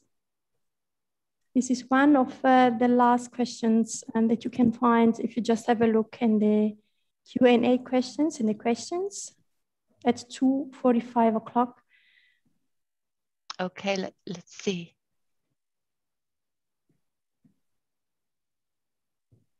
Before Maria Jan just answered, thank you very much. Mm-hmm. There is this open question. It's not be answered. Yeah, perhaps I can say something about the University of Hannover. We have a part of our administrative part of our university makes e-learning and support since many years. But I would say they, for some months, they get the heart of the university because they had the solutions, they had the answers to thousands of questions, how to work with Zoom, how to work with Ilias, Moodle, and so on. So I saw that this team of our e-learning support was very, very in the middle of our university, and they made a very good job. And from the university, from the top of the university, we saw that we have to grow up this team because we will ever have the questions first to the teaching, then to the assessments, and even to get some tools to work with. So I think the relationship between administrative support and the teachers get closer in our university. Mariana, what do you think? Yeah, sorry, I found the question finally because of the time difference. So I was looking, Francesca, with the time you mentioned, but we have a sorry. little bit. It's okay, don't worry. I think so too. From our perspective, I think that our team, so the digital learning team, we have become very close to our professors, our various schools. And then again, with the IT department, so within the university services, we have become closer due to the fact that we're doing this together, and plus the professors. And like I said, just as the first positive issue is that we have been building, for years, the centralized systems. We have been building our pedagogical kind of like the little packages that we offer our professors, and we also have this kind of a depository of little video clips that was actually earlier mentioned over here, so that the teachers can also look for certain things. How do I teach with Zoom? How do I do this? How do I transfer a Moodle course foundation to another one, and blah blah blah. So yes, and we're actually having really good discussions, and we're planning different ways of kind of starting next academic year already. We're in August having, for the professors, we're having a different kind of a day, workshop day, and then we have also for the program leaders a different kind of a work day, so that we were discussing earlier about like how to take the whole academic year into consideration. So these are the things that have kind of strengthened our relationship. Thank you very much. Now we have another questions. Perhaps all of you can say something about from the perspective of the students, but also from the perspective of the lecturers. Should the universities demand the use of a single digital learning platform, for example, WebEx, Zoom, or Teams, for all courses, or should they let the teachers decide? That is it could be a question from the University of Hannover, because we, since over all of the time of the pandemic, we had a discourse about how many digital learning platforms we need and which are the best one, and why don't we have Zoom in Hannover? So perhaps some of the others can say something. Radoslav, what do you think? I think we should have one platform, but also even at our faculty, we had 3 major platforms. So, and it was a reason for students not to be satisfied as well with this distance learning. It was let's say, more demanding for them to switch from one platform and think about, oh, which platform now, and all the management. So, but it's maybe was better for the lecturers because everybody picked one optimum platform for his size group of students and maybe style of the teaching. But I think for the students is very bad. So that's my opinion. Okay, thank you, Andreas. I can agree completely, but what we found out was that the students adapt easily compared to the staff members. So it's better the version that the lecturers find a certain platform where they feel comfortable, and what we saw was that the students adapt to almost everything, at least something is offered. But basically, I agree completely with the colleague. Thank you. Christos, what do you think from Athens? I completely agree with Andreas. So, and Radoslav indeed, keeping the same platform across lectures and so on is much better for the students. It also reduces this uncertainty that one of the students talked about before, so that's fine. Although it's not such a big deal, because indeed our students adapt to amazing things. They know, they work on many more platforms than we do. But I think an interesting side question is, and it's in my mind. I don't have an answer to that. Is of course the platforms we are talking about, so WebEx and Zoom and so on, are not digital education platforms at all. They were designed for, you know, remote collaboration, workshops, and things like that. And we use them, perhaps a bit abuse them as well, as very flexible tools to do a big part of the education process, which is this teaching. Now, the question, I think, is, and I'm not sure that we've all answered it, is whether we should continue using these, one of these, or, you know, or do the universities have to invest in, you know, digital, you know, proper digital infrastructure, the Blackboard and so on type, or a mix, or what is the lesson from this?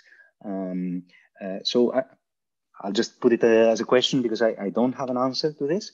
There are pros and cons, I guess, and I have to say that I really appreciated the flexibility of this, let's say Zoom and so on, WebEx platforms, although we bumped into all sorts of things that they didn't manage, so workflows and exams and, you know, and I think going forward, universities that, let's say, haven't invested heavily on this, let's say, digital infrastructure for remote education, so the proper ones, need to make up their minds on what is the best way to go. So I don't know the answer to that. But. Yeah, thank you very much, even for the question. It's I don't have an answer as well. So what perhaps some of our students have a view of the first question, or perhaps even to your question. Yeah, I do have one. I'm sorry, I don't know how to put my hand up, so I'm sorry about that. But yeah, for the first question, I definitely feel like having one, or at least the better apps is the best option here. I have downloaded like 6 different apps just for classes, and it's a lot of storage that it takes from my computer, and it's difficult for some students to have like very up-to-date technology to keep all of these apps in their computers. Plus, apps keep changing every single time, and sometimes it's very difficult to keep with all of the changes that they are making if there are too many. So in my opinion, one is the best option. In my university, we only use, for classes, we only use one. And I think that in comparison with other universities that I also attended classes to, having one app for classes is just the best option instead of a lot of different. And yeah, that would be my opinion for the first question. For the second one, it's a little bit more complicated. So. Okay, thank you. Perhaps now we have a last question. We have to finish, but a last question from one of the participants. The collaboration of the students, has it changed because of the remote nature of the work? What do you think? If you come now, what do you think? It's a change of collaboration for you as a student. Do you have a short answer? I'm not sure. Yes. I feel like the collaboration between students in the same course is a little bit difficult, since when you're in person together, you obviously talk about the things that happen in that course, or you solve the homework problems that are difficult together. But in addition, if you talk about collaboration as students, for example, across Europe, or the possibility of connecting with students from farther away, that's obviously much better collaboration now with all the technology and advancements to video calls and things like that. But I think that the collaboration inside the courses is better in person, in my experience. Mm-hmm. Okay, thank you. So it's even a positive view of the collaboration in the remote modus. Very good. Thank you very much. Okay, now thank you very much to all of you for the discussion and your opinions and comments. Now we have a break till 3:25, and then we can come together for the summary and the conclusion. And I think we should make this break, take a coffee, and so we see us in 10 minutes. Have a nice time. Thank you very much. Bye. Thank you. Thank you very much. Thank you.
Hello, everybody.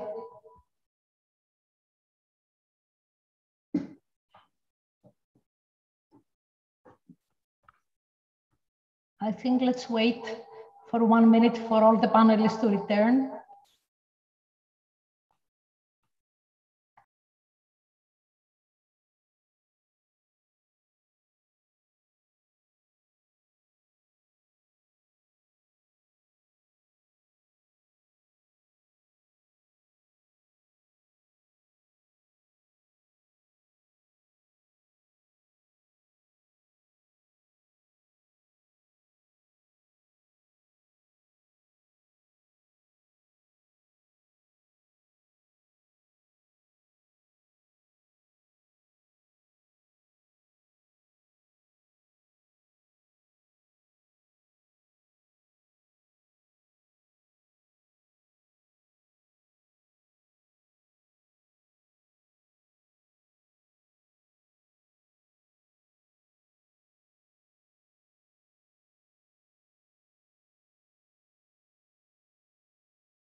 Hello, still there is an echo. Allow me to get in to check out and check in, although now I think it's okay. Okay, thank you very much. I think we have reached the final session of this distant learning workshop. In all the panels, they were extremely how can I say, constructive, with a great interaction of the audience. What I would like to say and to update you, if we would like to describe this workshop in numbers, we had approximately 300 attendees who attended the workshop in its whole duration.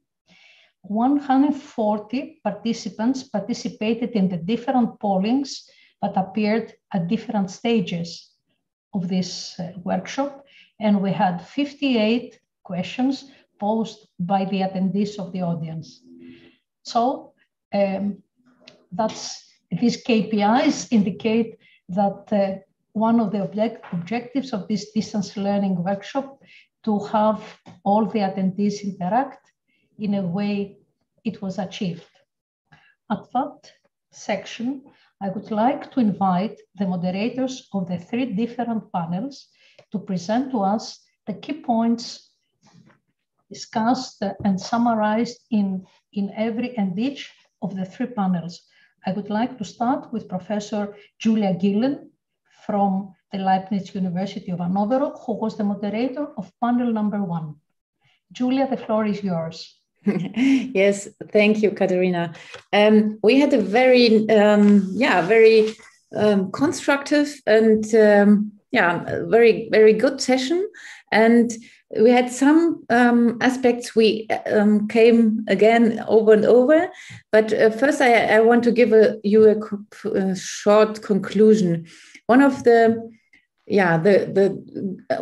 good effect we have is the internationalization of teaching. So it's very easy to engage lecturers from abroad and to bring guest lecturers in our universities, even if they are not in our countries and our cities. So we have a very good opportunity to collaborate with partner universities all over the world and in Europe. So that was one of the points we heard. One of the pros was also that we have to have the opportunity, or we use the opportunity to record the lectures for our students, and to record the lectures even for other lecturers, and to collaborate lecture by lecture together. So that was one of the pros. And one of the challenges we discussed in sometimes is to have the exams and to the assessments in the online modus. We don't have the best ways already. So perhaps we have to look for more oral exams, more project-orientated exams, and to come to continual assessment, and not to have one summary assessment. So and the students, they said very clear that the flexibility in time and place was one of the best effects of the remote modus, but one of the biggest challenge was the lack of interaction, and even the social interaction they didn't had in the remote modus. So in summary, you can say that the new discourse on teaching and studying we have in the universities for a long time give us a great opportunity for improvement of teaching and student experience. And that was something we saw in all of the universities who take part in the discussion. Okay, so I stop here, and perhaps the others will continue. Thank you very much, Julia. Thank you very much indeed. I would like now to invite Professor Andrei Ryslavi from the Brno University to summarize the discussions held in panel number 2. Andrei, the screen is yours. Okay, thank you very much. And I will also use my screen. I put there some points, some significant points that outcomes from our discussion. So the first is about the opportunities, and the opinion of the speakers were that it definitely boosts some collaboration and also the speed of innovations. So a lot of things that weren't taken, waited for some impulse to deal with were now possible and even required.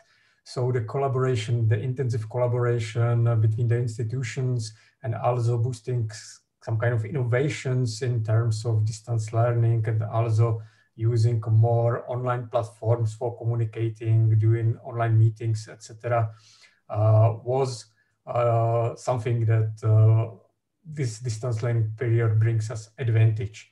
Also, especially teachers expressed that they were forced to familiarize themselves to new tools which may prove them useful. So they started to use different tools available on the market and realized that they can also boost some productivity.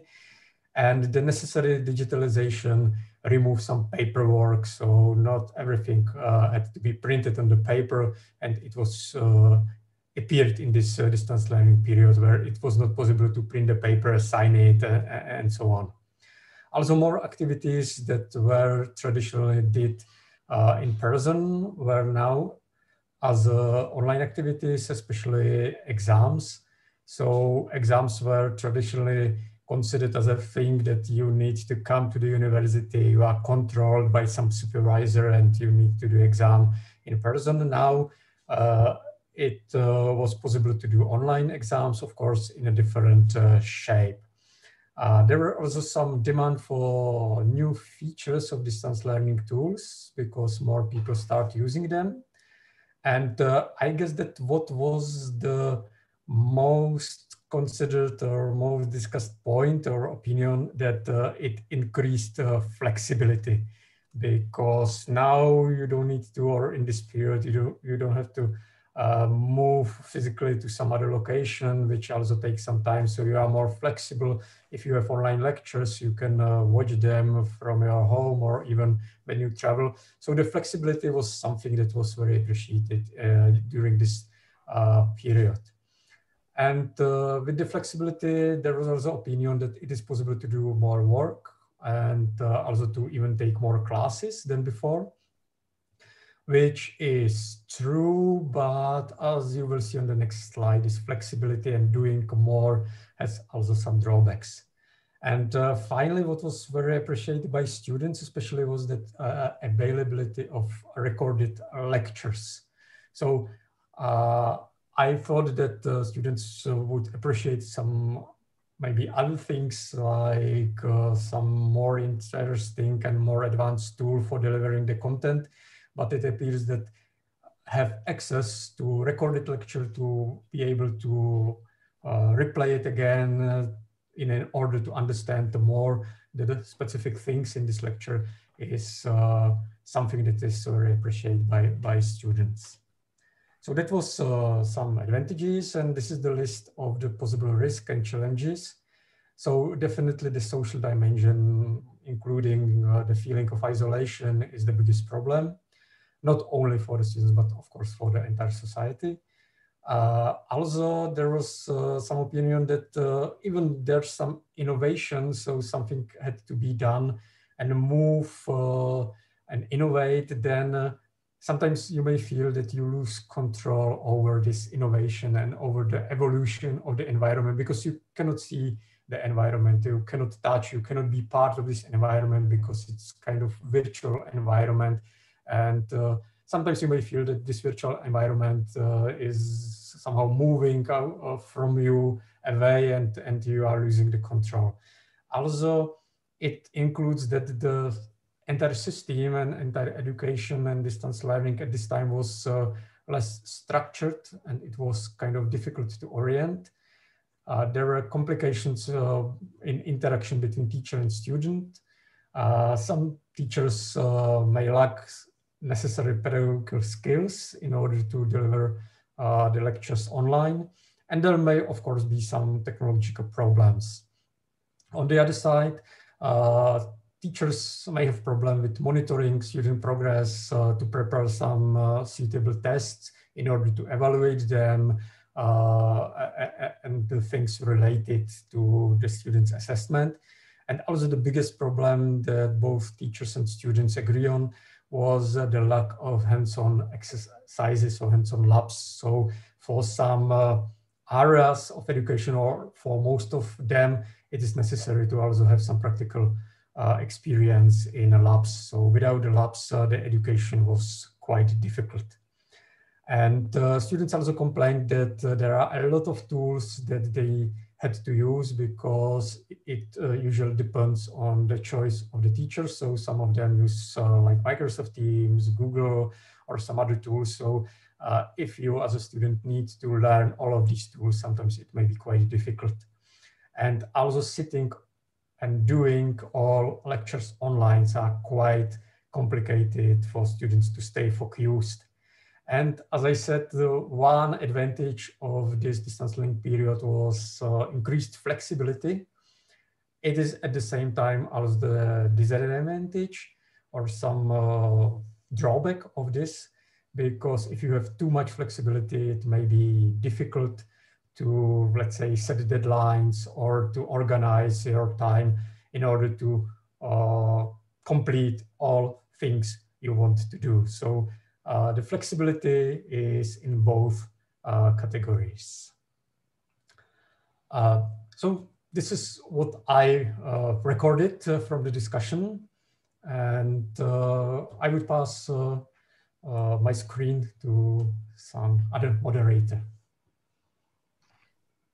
Thank you very much, Andrei, for this very structured summary and wrap up that really helps us to identify all the key points discussed by both academics and students. And I would like now to invite the moderator of the third panel, Dr. Gergely Rakoczy from the Technical University of Vienna, to present to all of us the key points discussed in panel number 3.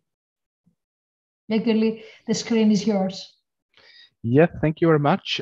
Before I start with summarizing up, just one note, Jenny, she will talk after me. She will focus on the students group. She was also in the third panel, and we have had a short Zoom session in between to, not to talk the same, that we split up our summaries. So let's start with the teachers or administrative staff points. So I would like to start with the opportunities, strengths, and the positive ones.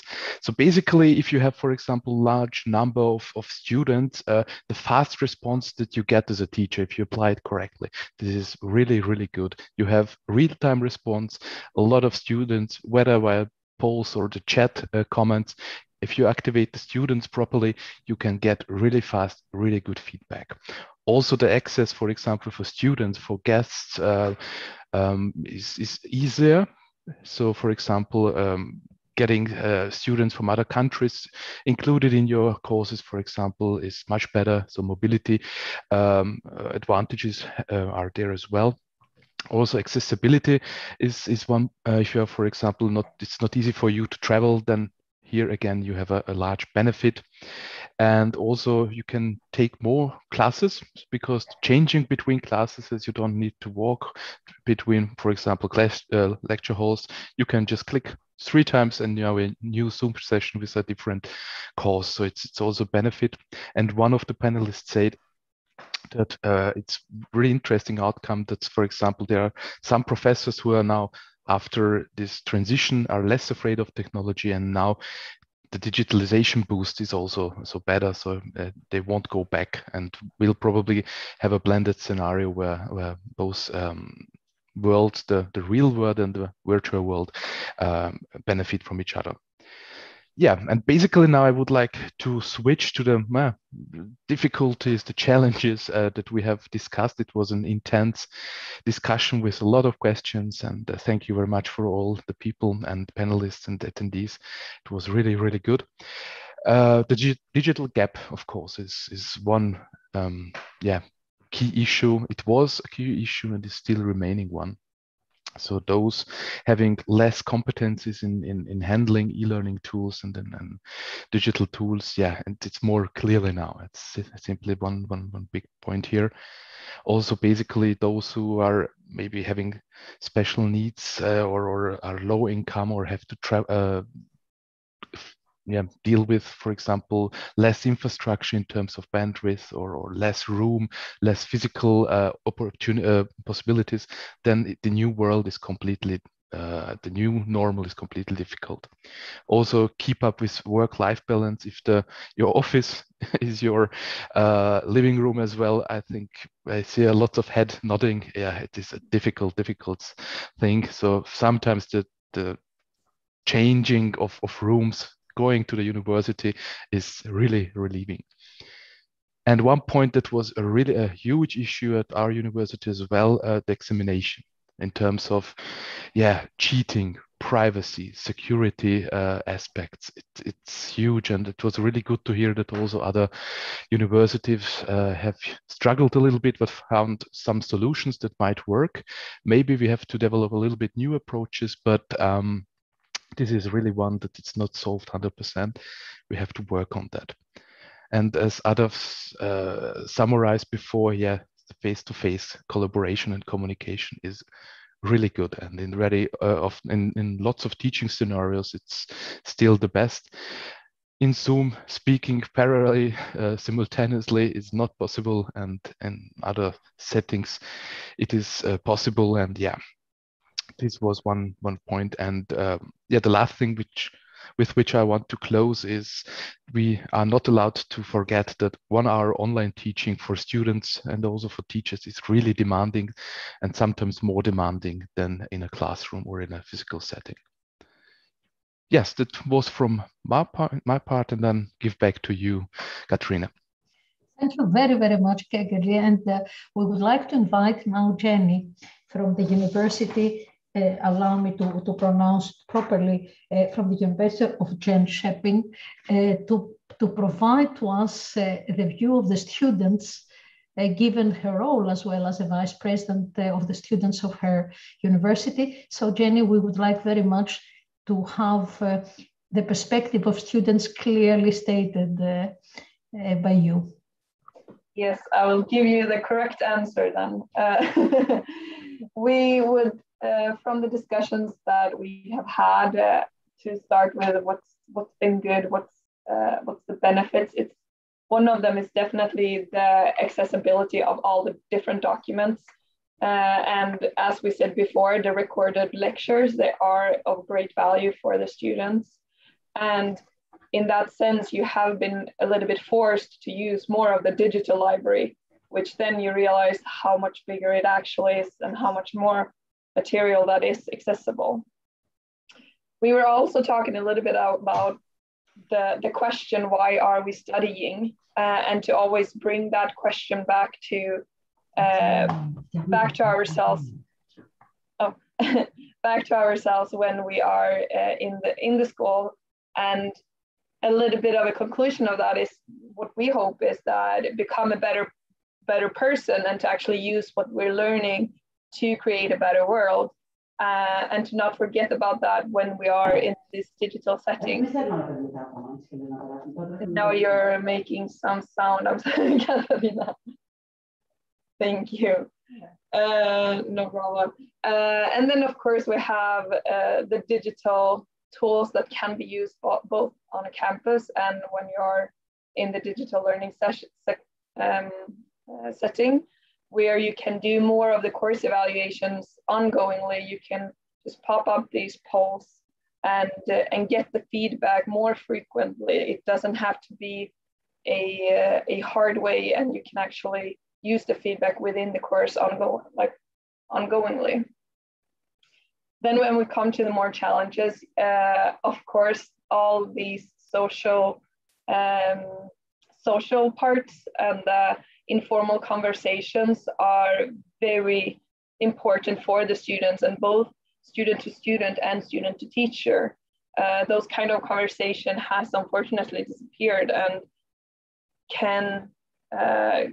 is very valuable for the learning experience, for the discussions after the class, when you're meeting up and just working on your arguments for your sake, or working on your learnings by listening to others. So that is something that definitely is lacking when we are in these settings, and you have the facial expressions and the sound and the video does affect it a lot. So those are some great challenges to work with. And then we also come in with the aspect of your financial situation, if you actually can afford to buy the greatest computer, to actually have the right tools for it. And that brings us into the work environment in general. You said when when your living room is your office, well, for most students, it's your bedroom. And it's your bed. And that work environment is definitely not to benefit the studies for the students. And that is something that really needs to be considered when we are locking down the campuses, and when we are not even able to do the studies in a proper seating. And then you always also have the student accommodations. Maybe you're sharing your room with others, or you're sharing your apartment with others. You have your kids if you're a parent. Those settings are extremely hard, and it's also time consuming to work with these work-life balance. And then it's also time management within that, to wiggle all these balls, or how to say. And it's also something that definitely affects the students, is that once you get inactive, when you're not active within your learning, it's harder to actually interact more. And that we have heard from teachers that they are having a struggle to make the students active. Well, once you get more inactive, it is harder to actually get there again. And we also wanted to lift the environmental aspect of this, both on the tools that we're using, but then also to wrap this up with the opportunities that we as universities, and we as collaboration, universities with collaboration, that we can actually make a great impact. We can push both towards companies and towards our government to actually make a greater impact on the positive sides of the environmental. So that's something that also comes with this, and especially when we're collaborating like this. I hope that I got our different aspects of this. So I will leave it back to you, Katarina. Jenny, thank you very, very much, because really all the issues you summarized were issues discussed in all the panels, more or less. And one of the issues all of you, the students, panelists, raised was the lack of boundaries between private and work, and which I thought it was a problem that we professionals and teachers have, because really there is no boundary any longer. And it seems that applies to the students as well. And I found this exceptionally interesting. Thank you very much, Jenny, really, for all this. And I would like to check, because we have a number of polls that went on. Most possibly you've noticed it during the whole duration of the workshop. Questions were popping up and down. As I said, more than 150 people provided their views in these pollings. So I would like to ask my colleagues here at NTUA if we are ready to present the summary of these polls, because then we would like to invite Professor Monica Bakosova to summarize the next steps. But before Monica starts, thank you very much, Jenny, I would like to ask whether we are going to present the polling's results or we can just upload it into the website. Give me 1 second to see if we're going to have any results. Thank you very much. And something else I'd like to remind to everybody is attendees that are interested in acquiring a certificate of attendance, please state so at the website. So I don't see.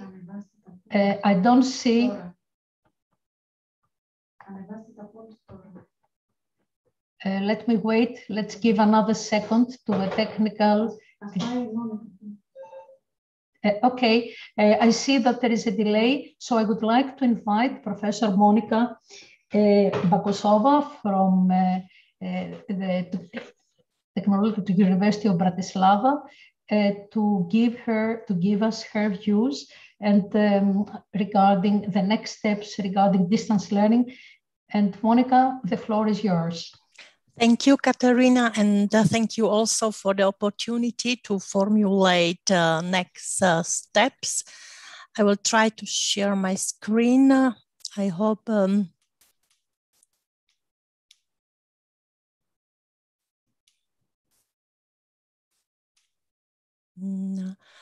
can you see my screen, please? Yes, Monica, yes. We can see very well. I tried to formulate the next steps in distance learning based on the keynote lecture and also the discussion in the panel 1. So I think that the main message of this workshop on distance learning that it is necessary to develop and to use distance learning also in the future. And it is necessary also to reinvent face-to-face learning to greater value. And now to individual steps. The first step for the future is to create strategy and strategic plan for distance learning at the universities, because during the pandemic situation, we started distance learning without any strategy. Yes, then it is necessary also to choose proper platforms and learning management systems for distance learning, not only in the frame of the university, but also for the cooperation between universities, maybe in our alliance of universities. Then it is also necessary to create effective online or blended courses, again, at individual universities in collaboration with universities, because we can share our knowledge and experiences, and also for collaboration between universities, because we can share the prepared online courses. And the effective online and blended courses are and will be also very important for a realization of mobilities. So to the next steps, we can add also creating attractive videos for synchronous or asynchronous teaching. And what is important for the future to bring in distance learning experts and guest speakers from not only academia and other universities, but also from science and industry. And it is the good feature of distance learning that it is very simple to bring these experts into teaching and learning. And then the other step is to choose proper tools for developing practical skills. So it is recommended to create more remote laboratories, to use virtual reality, Internet of Things, digital twins, and other advanced information and communication technology, because it is very hard to develop practical skills using distance learning. And then it is also necessary to choose and use proper tools for attracting attention of students during online teaching, because it is not so easy to attract attention of students, for example, during the lecture taking 1 or more hours. And again, it is also necessary to choose and use proper tools for exams. For example, it is necessary to choose a proper electronic software for examining, proctoring software, or to use other form of exams, as for example, projects, etc. And it is also important in the future to develop systematically competencies of teachers, such as technology skills, software skill, digital skills, pedagogical competencies, open-mindedness, etc. Up to now, it was more randomly than systematically developed. And it is also important to increase support from the universities for teachers as well as students. And it is technical support, software support, instruction videos, software tutorials, pedagogical training. Thank you very much. It is everything for me, and the screen is again yours, Katerina. Monica, really, we would like to thank you very much, because you and all the moderators and the representative of the students managed in a very, very short period of time, really to summarize and wrap up what it was discussed during the last 3 hours. Before we close, I would like, in agreement to everything you said, or all of you, to give you the most popular answer in the pollings that ran during this workshop. 1 question for the teachers and 1 question for the students. When the teachers were requested which are the top 3 challenges for teachers in distance learning, the most popular answer by 80% was keeping students interested in the course content. And me as a teacher, I would absolutely agree that this is the greatest challenge. The second most popular was make students feel included as a member of the class. In harmony with the response of the teachers, the students responded by 91% that staying focused and motivated to mentally show up for class was the key challenge for them. The second and third, collaborating with other students on group coursework and fitting the course in with family home work responsibilities. So it seems that there is an overall agreement towards the most important opportunities and challenges on the same time. And all the results, I think we discussed during this workshop today, all of them pinpoint of how important it is to organize these university alliances. And everybody mentioned, both teachers and students, how much they enjoy this flexibility, this ability to work together with colleagues from other countries, from other campuses. And students mentioned that regarding how easier it is now, of course, always underlying the importance of face-to-face cooperation. Having said that, I think that we reached the conclusion of this workshop. I think that the objectives of this workshop were achieved to the highest possible degree. I would like to invite the Rector of NTUA to close the event and ask all of you to stay with your cameras open, all the panelists, all the moderators, and all the speakers, so we can take a group picture for this event, which was the first, if you want, organized event of our University Alliance, and we hope it's going to pave the way. Thank you very much.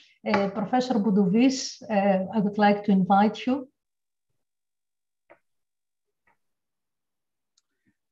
Thank you for your participation, all of you, especially the students, and for sharing thoughts, concerns, and experience. Some of them very subtle, Jenny, and for your contribution in making the new normal in distance learning less of a shadow and more of a reality. We at NTUA tried our best, and we are already happy with the outcome of this workshop. I'm optimistic that time is coming that distance learning will not be a necessity, but a choice. And the new normal will be a much better normal. Until then, let's get over with vaccination, fix our summer vacation plans, and be prepared, but certainly not fully relaxed for the next academic year. Dear Alliance members, let's plan ahead in accordance to our motto, European universities linking society and technology. Remote teaching and interaction is at the heart of university alliances. Public events like today's event, although demanding, certainly help a lot to this direction. And as a matter of fact, such virtual events might remain a preferred choice in the new normal. Goodbye from NTUA. Greece is already in a summer mood and very inviting for that purpose. Stay safe, stay healthy, be connected, and have a nice day. Thank you very much, everybody. All of the colleagues from all the North, South, East, and Western of European Union. Thank you very, very much.